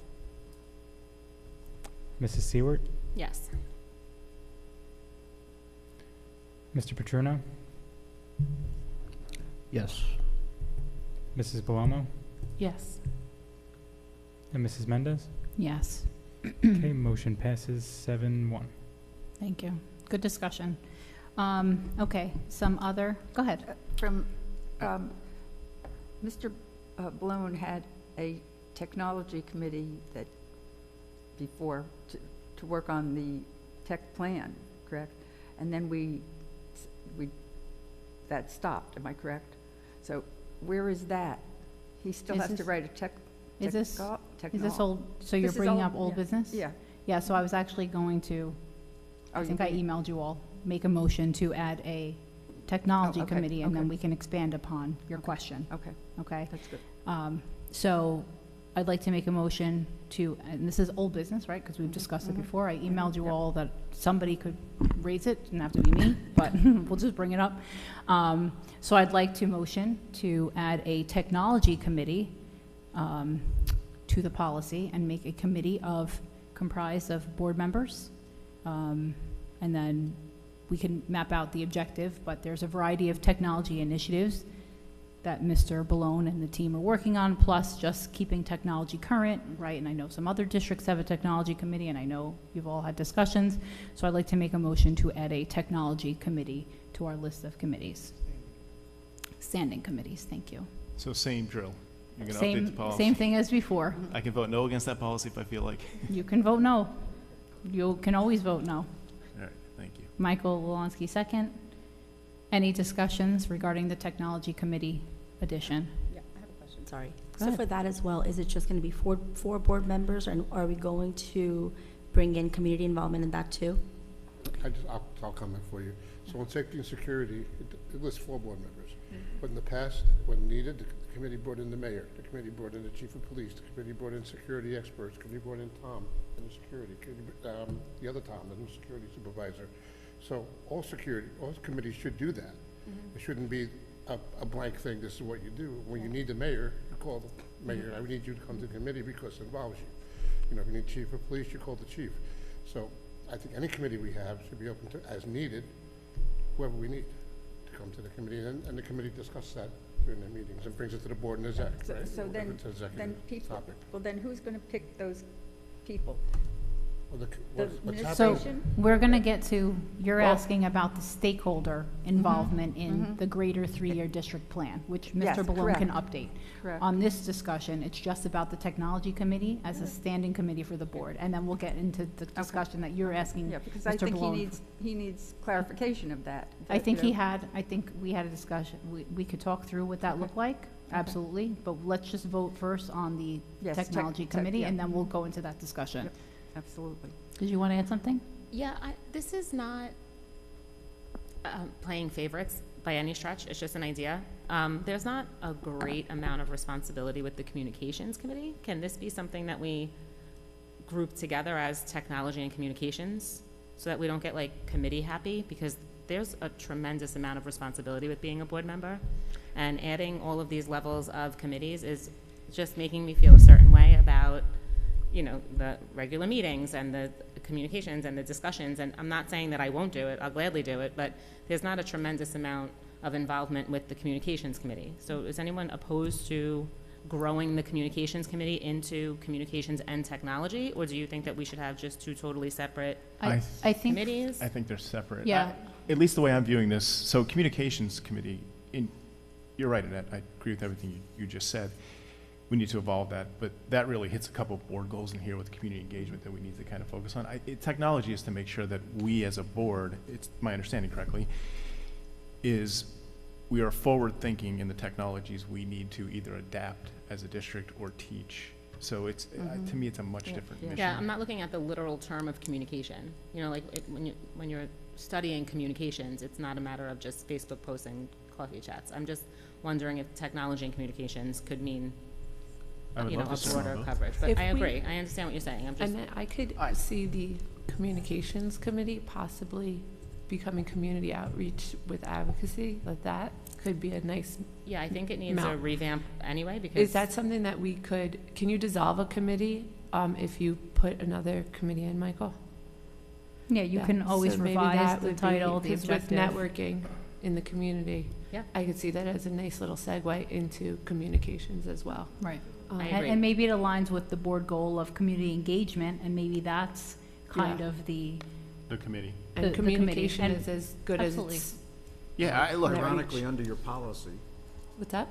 ironically, under your policy for communications, it says, "The mission of the Marlboro Township Schools Communication Committee is to design pathways to promote noteworthy accomplishments of the entire MTPS community." So I Yeah. think that answers what it is so I think, anyway. if you want to, right now, we're in this motion, but at some point, if you want to make a motion to rename the committee or dissolve it and make a new one, that could absolutely be a motion too. Okay? So it sounds like, I think we desperately need a few more committees. Personally, these are a good start. It sounds like if the policy committee could take a look, because I believe members here have provided what other districts are doing, which is, it's all over the place, but we can look at other districts. Can you just look at the committee policy and come back to us with recommendations based on that, which we can input into? Yeah, just tell me a little bit more what you mean. Well, we're talking there. about adding 2 committees, right? And then we're talking about dissolving one. So, to me, what we're talking about is looking at our committee's policy, seeing if it's still relevant today, and I don't think it is in many aspects. I think we need to add some things as we're discussing here, seeing if we need to take away some committees, and just looking at it again from a fresh start. To me, that is combining these 2 motions. I agree with Chad on that. I think we do need to revisit our policy committee in its entirety, honestly.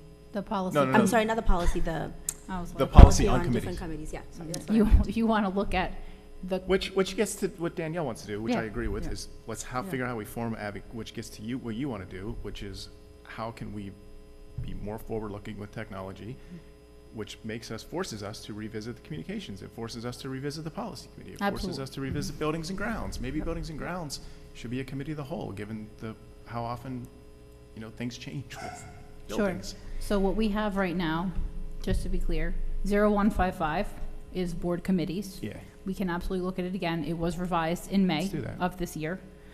We just added some statements and a description of what each of the committees are, a couple of language changes.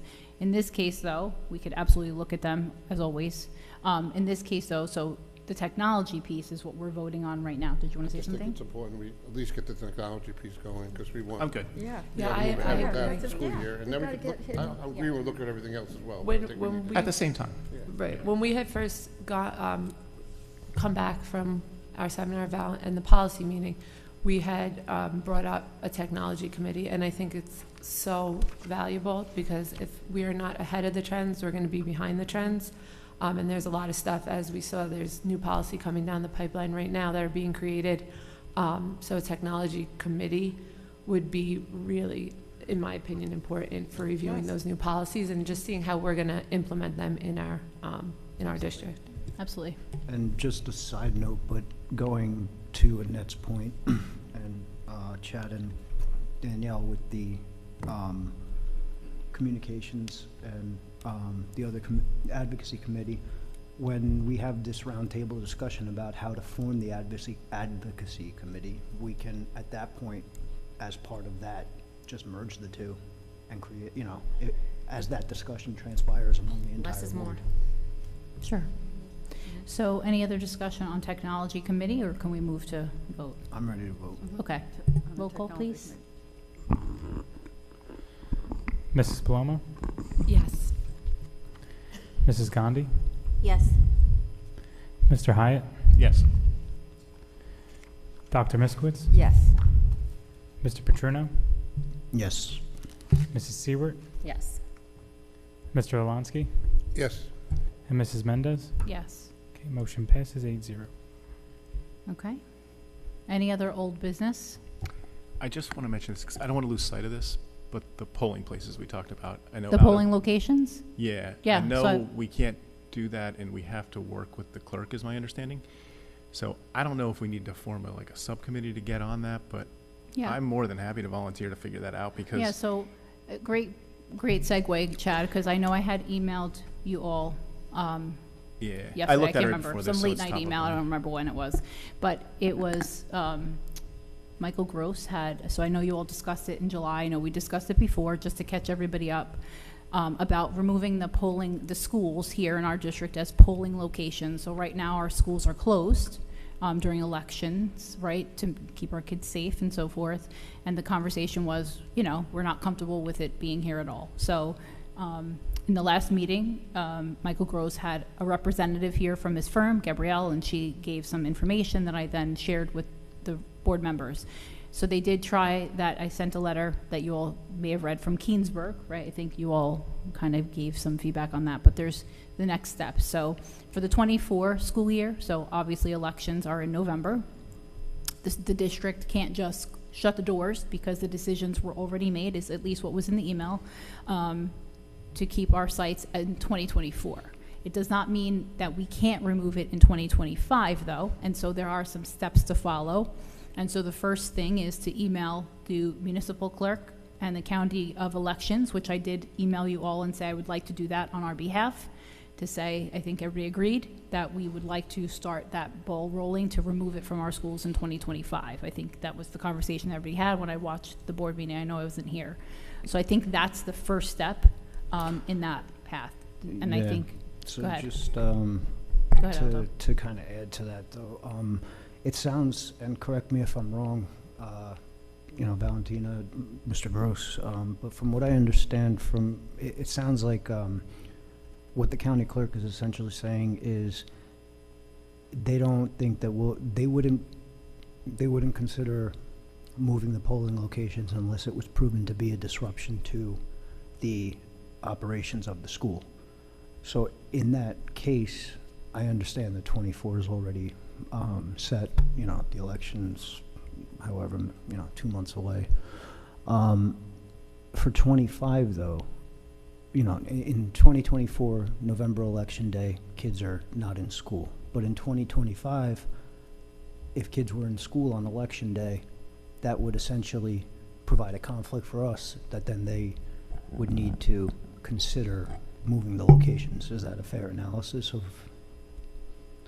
Yeah, again, the recommendation that goes to the county clerk, or the recommendations come from the municipality, not necessarily from the school district, but the school district certainly can and should give its input to both the municipality and to the county board of elections as to the concerns that you have, the reasons why there are concerns, and that there are alternative places within the community to adequately afford people the opportunity to vote. And usually in non-presidential election years, the turnout is less than it would be, so perhaps the accommodations, the alternative accommodations that otherwise wouldn't be appropriate or giving the community ability to participate properly in a non-presidential election year, as 25 would be, or any other non-presidential election year, the turnout might be easier to find a alternative place for. Yeah, I would agree with that, especially with the early voting and mail-in voting now. I mean, I don't think you know, I think that they'll definitely be able to find alternate locations. I think the main thing, though, is to work with Mr. Balone for the 25 school year, because, you know, going with the continuity of the education for that 1 week in November, so there's not so many disruptions, and then, you know, the security aspect of it, of having people come in the schools, I think it's worthy of, you know, just noting to the township and the county government that with school in session on election day in November in 2025, it's going to be considered a disruption, so alternate locations need to be seeked out. Mr. Gross, I had a question, because I know the person that was filling in for you, Ms. Gabrielle, correct? She had some concerns around if legally we could actually do this or not. That, I mean, what is your experience with this? Can we? Well, we don't have the final say. We can only provide our recommendations and the reasons why we would like the municipality and the county board of elections to consider an alternative location. There's a statute that requires, if they decide that they're going to use the school, the statute doesn't give us the ability to say, no, you can't come in. So what was the thing that Aldo mentioned then last time, that NJSBA, or no, right, one of the meetings? The NJSBA. Said that you can't, I just want a little bit, I want to understand a little bit more, that they said that can be done, and there are lots of schools that have already taken action, and that's why we kind of went forward with it and made the motion and voted yes for it. I think School Boards Association Council, or whatever the committee that took that vote, was basically a symbolic vote endorsing the idea that schools shouldn't have to be the location, especially in the elections that are going to have a lot of people coming through and safety concerns. Yeah, and so that was basically a symbolic resolution by the School Boards Association to recommend to every county and every municipality that schools shouldn't be considered for those. So you're not aware of any schools that have actually followed through with it, or any boards that have actually Again, implemented this? the boards Yeah. don't have the ability to do anything, it's the municipalities. Am I aware of some school districts that have persuaded their municipal body and their county to no longer utilize their facilities? I don't know of any, because I haven't done any research into that issue. I just know what the law provides, and I know that other districts that we represent who have tried to do that weren't successful, again, for this coming election. But again, it's a presidential election, which may be one of the reasons why they need the bigger facilities. Go ahead. I was going to say, this is kind of goes to a point with what Mr. Balone was saying. You know, perhaps rather than using, if they're going to dictate that we need to use MTPS buildings, it doesn't need to be buildings that students are in. We can use the administration building. We can use the buildings and grounds building. We can use other buildings if need be, but I personally, I mean, if we're going to hold school that day and buildings and grounds is going to be operating, administration is going to be operating, I would just make the push to get it out altogether, you know, but that's always a fallback. Can I just hop in here for 1 second? Because I think the NJSBA motion is contradictory to the law. So with the work that your associate did for us and the things that she provided for us, it seems as though the NJSBA has made a motion so that the board has the power to open or close the schools, to say whether or not the children are in the buildings. But if there's no one else willing to allow us to use their buildings, then the schools are legally obligated to be used as voting sites. Right. So it's just one big circular. But there is other So it places would that be- it aren't would- being used. I mean, we don't use town hall, we don't use the library, we don't use Robertsville Fire I don't Company. disagree with you. Yeah, like, Is it up to us, though? That's my question, Annette. If it's Well, the reason I us or not. brought this up is it sounds like it's going to fall on us based on the discussion. So we've either, as I got a board, form a little working group here and figure out how we do this, how we convince the clerk or the An municipality to advocacy make the case. So I'll just give you a little insight as to how the delegate meeting goes. Resolutions are submitted and they're reviewed by committees that sit on NJSBA months and months before they come to a resolution. So they submit what they're asking for, and then it's resolved at these meetings where all the delegates come and then vote on these action items. So you know how we have Strauss Esme, they roll down policy. This is saying that policy guidance is going to say school policies should advise that voting locations are in the control of our superintendent, and they're not, if we want to say our buildings will not be used, we can put that in a policy, and our buildings cannot be used, because we set regulations for our buildings. So just like we do building use forms for everything else, I don't know what the process is for shared, like, you know, with municipalities and whatever, but as it was stated at NJSBA, it's that the regulation is going to be that voting locations and whether or not the schools can be used are in the hands of the school board and administration, based on their policies. To further elaborate on that, there was several schools, I'm going to say like upwards of 3 or 4 maybe, that were actually there, and they offered ideas as to how they removed the polling from their schools. One gentleman got up and he said that they moved it to outdoor tented areas. One had trailer areas brought into parking lots, because they just didn't have any other, very small towns didn't have other locations. And then there's some bigger towns that we actually looked at that have removed it from their schools as well. So maybe it would be worth reaching out to one of those districts, because some of them are very close. Mattawan, I think, was one of them. Possibly, don't quote me on that, but I think that's who it was, to see what they did to remove it from their schools, because it is actively no longer in the school buildings.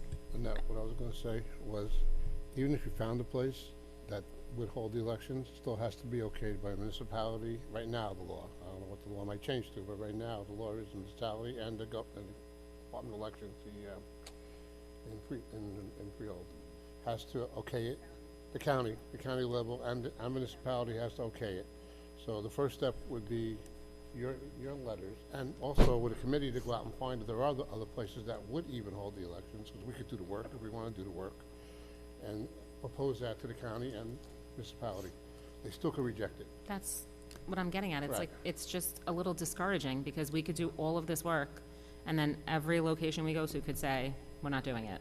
Oh, you can find one that wants to do it, and they can still And reject it and at the the county county level. clerk will say no, yeah. And I think So it really isn't, I mean, they're saying it's in our hands, but essentially, it really isn't, is what I'm getting. No, I am not one to take no for an answer, so I Yeah. get this. I plan to go all the way with it. I just don't want to look foolish in the sense that the law is holding more water than the regulation. I think in my email to all of you the other day, I just want to at least start, right, the way that it said that it should start, which is by emailing the county clerk, by emailing, you know, your municipality, right, your municipal clerk. I would like to do that on our behalf of a board to start the ball rolling and at least get some momentum behind it. And then I don't want to start looking up sites, because I feel like, hey, they may say, okay. I don't know if that falls with us to look up locations, or if the doors are just closed at some point, so. And ultimately too, I mean, you know, that's gonna seriously, it's gonna have an impact on the 25 calendar, so this is the time to start doing Yeah. it, because if it is feasible, we gotta get things Yeah. moving. So I'd like to start drafting those letters. I'll send it to all of you first. You could look at it and give me your feedback and thoughts, and then I'll send it out and copy all of you on the emails that I send on our behalf, if you're all okay with that. Yes, thank you. Please do that. Okay. Other old business?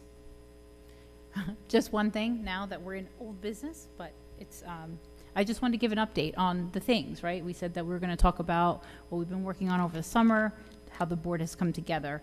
And Mr. Balone, please weigh in, because, you know, you've been doing a lot of work with administration as well, but some things as a board. So, board members, and please, you can share your experiences. Some of you did.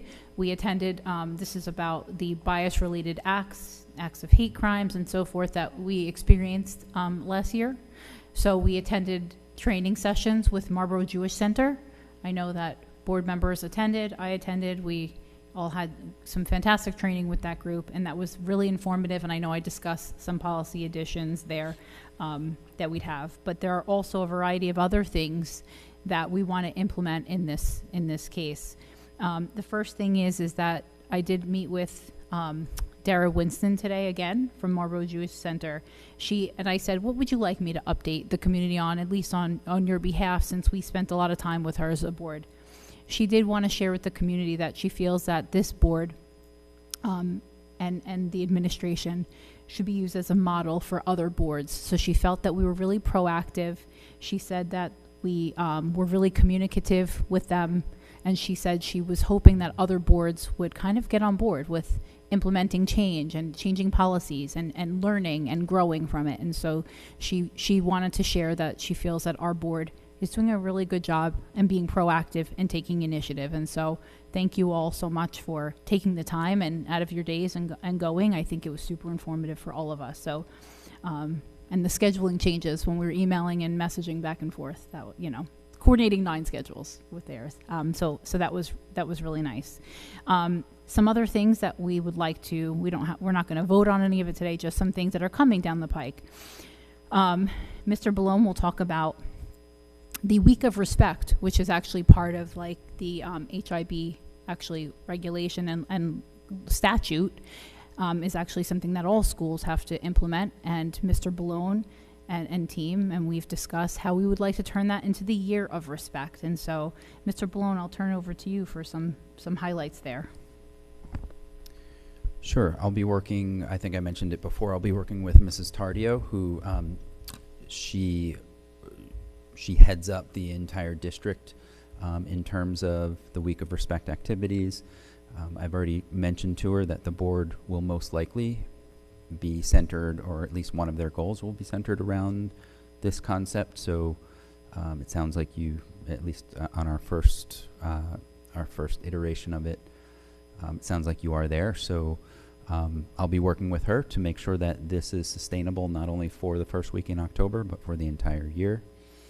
I'm also, as I mentioned before, working with our students, right? So, and Dr. Miskowitz, I will make sure that we're including all students. Of course, we'll leverage our student leaders, but where we can, utilize other students as needed. And this will be an ongoing endeavor for the entire year. Again, we talked about how it's nice to have designated times for certain things, the hour of code or the Week of Respect, but I think we need to take a stance as a district and make it more sustainable. So you will be seeing actions from the school district, and I'll provide updates to all of you on what that looks like and how we are enhancing what we're currently doing and making it more widespread and sustainable for the year, and not just at these designated times. Yeah, and some things I just, that you had shared with us, I don't want to lose sight of. You talked about some assemblies that will be coming up for the schools, right? That will be dedicated to this topic, right? Respect for each other and so forth, code of conduct, the meaning of HIB, you had said, which we are all excited about. And then additional staff training. I know you do a nice job, right, and staff's trained, but you said you would include some more, right? We're including additional staff training. We've already done that actually for the beginning of year trainings. We added another module. We are also partnering with the Marlboro Township Police Department, and Officer Drum will be delivering sessions to all of our students. And again, thank you to Marlboro Police Department for supporting that endeavor. And we actually have some grant money that we're going to be able to utilize for that. So we'll be able to funnel additional funds over to the Marlboro Township Police Department. Oh, yes, thank you, Mr. Lelonsky. Stacy Gallen from the Marlboro Jewish Center has already committed to coming to our October 14th Pro Day. So she will be also delivering professional development at we do it Ed Camp style, where our staff members get to choose where to go. And she will also deliver a training very similar to the training that we received over the course of the last few weeks. So those are just some highlights. Thank you so much. And then the other piece is just that we are going to actually draft a social media policy. One does not exist today for the students. Social media is a real thing. I'm going to get to that in a moment, but the social media for the school district is important, right? Especially if your child is in middle school. And so social media activity is just something that we think should be memorialized in a policy. There'll be some other policies coming regarding technology. I think we had mentioned there'll be something around AI use and so forth. That's a new hot topic. Not new, but hot topic. anyway, so we're super excited about some of these changes, and feedback is always, I say, a gift, so keep the feedback coming around all of that, and looking forward to all of the things for the Year of Respect. But I'll pause, because board members, you played a role in these things, and you went to the training, and you did some work here too, a lot of work here. So if you want to share your thoughts or experiences, please. I really appreciated the anti-Semitism training at Marlboro Jewish Center. I got to meet some new members of our community, get to understand a little more about some of the challenges that that community faces, and I really just appreciate that we are actually doing something about it instead of just empty promises. So it was a small step in the right direction as a board member, and I love to hear that a lot of the things are going to be implemented in the district, that it wasn't just something that we participated in without results. So thank you, Michael Ballone, for taking this new outlook on making change in Marlboro, because it's got to start, sooner rather than later. So I really appreciated it, and I really hope that there's a way that we can connect with other boards in maybe Monmouth County or our surrounding area, wherever, just to make sure that they utilize this type of training, because it really was enlightening. And I hope that this really snowballs into something much bigger than just this small town problem. Yeah, actually, like I mentioned before, I also thought the training was phenomenal.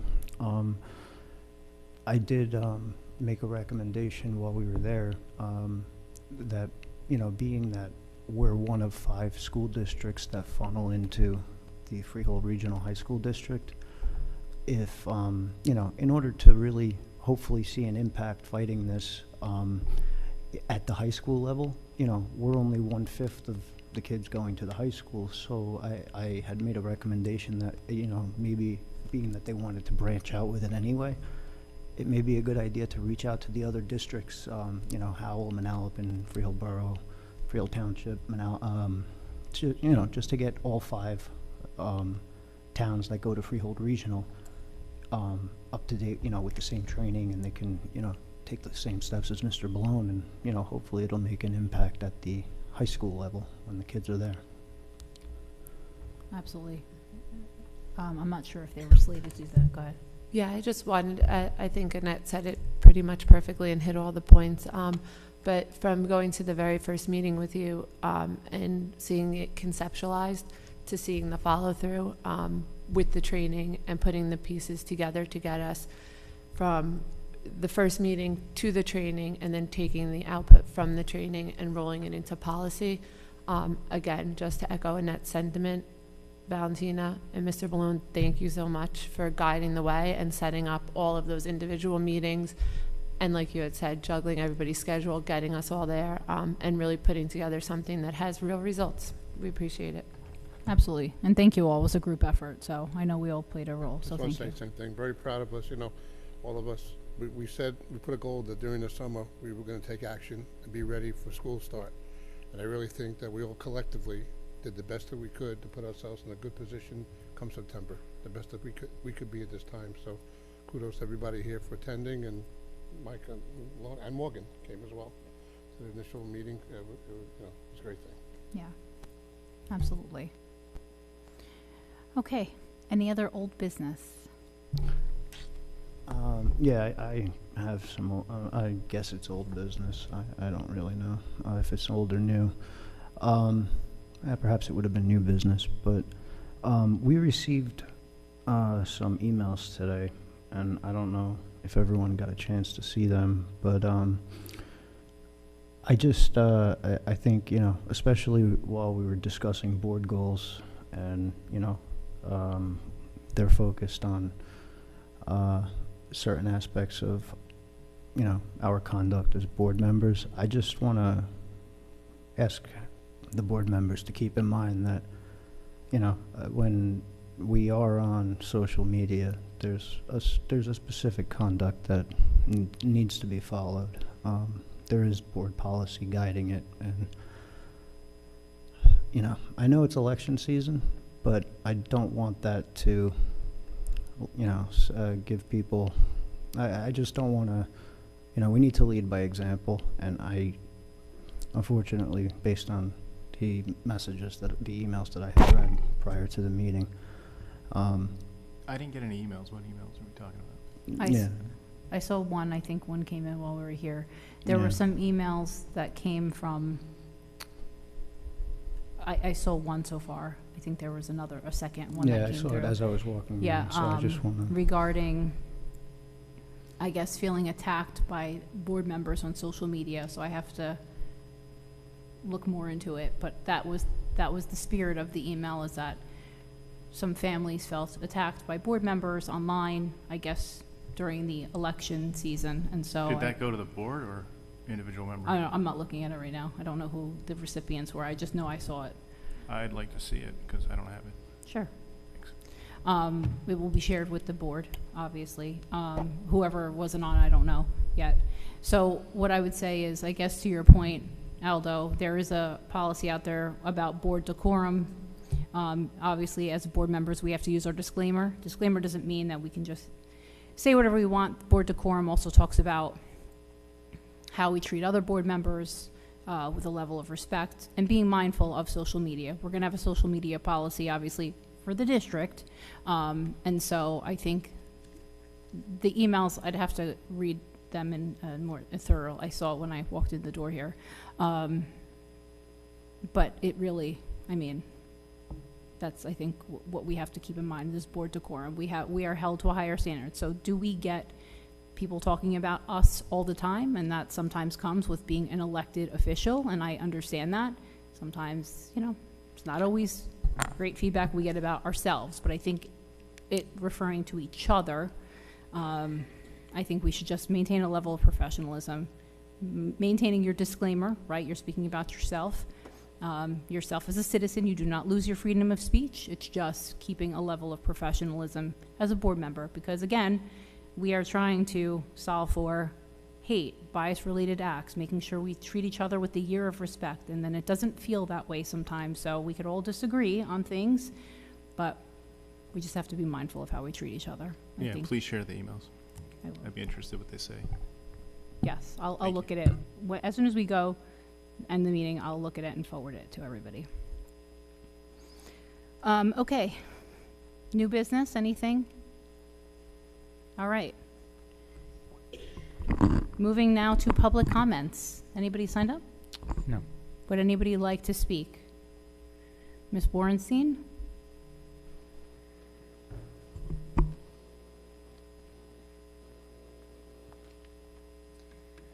Good evening, Robin Borenstein, Marlboro, New Jersey. I'm speaking on behalf of CPAG. So due to recent policy changes, CPAG would like to mention some of the achievements that we did during the 2023-2024 school year for and with the MTPS special education community. So just a few of the things that we did were that we participated in the child care interviews in regard to special education needs. We gave some input into changing MTPS policies as it impacts special education students. We discussed the ESY date changes with administration and the Board of Ed as well. We had regular touch point meetings with special services. We also had meetings with parents and guardians of special education students as well. Those were virtually that we had the meetings with the parents and the guardians. We had PTA and PTO collaboration. We participated in back to school nights. The NJSBA has a special education teacher appreciation week that we participated in. We did ADA and Disability Pride Month ESY Spirit Day activities. So during ESY, there were some dress-up days that the kids had. That was a good opportunity for the kids to participate in those.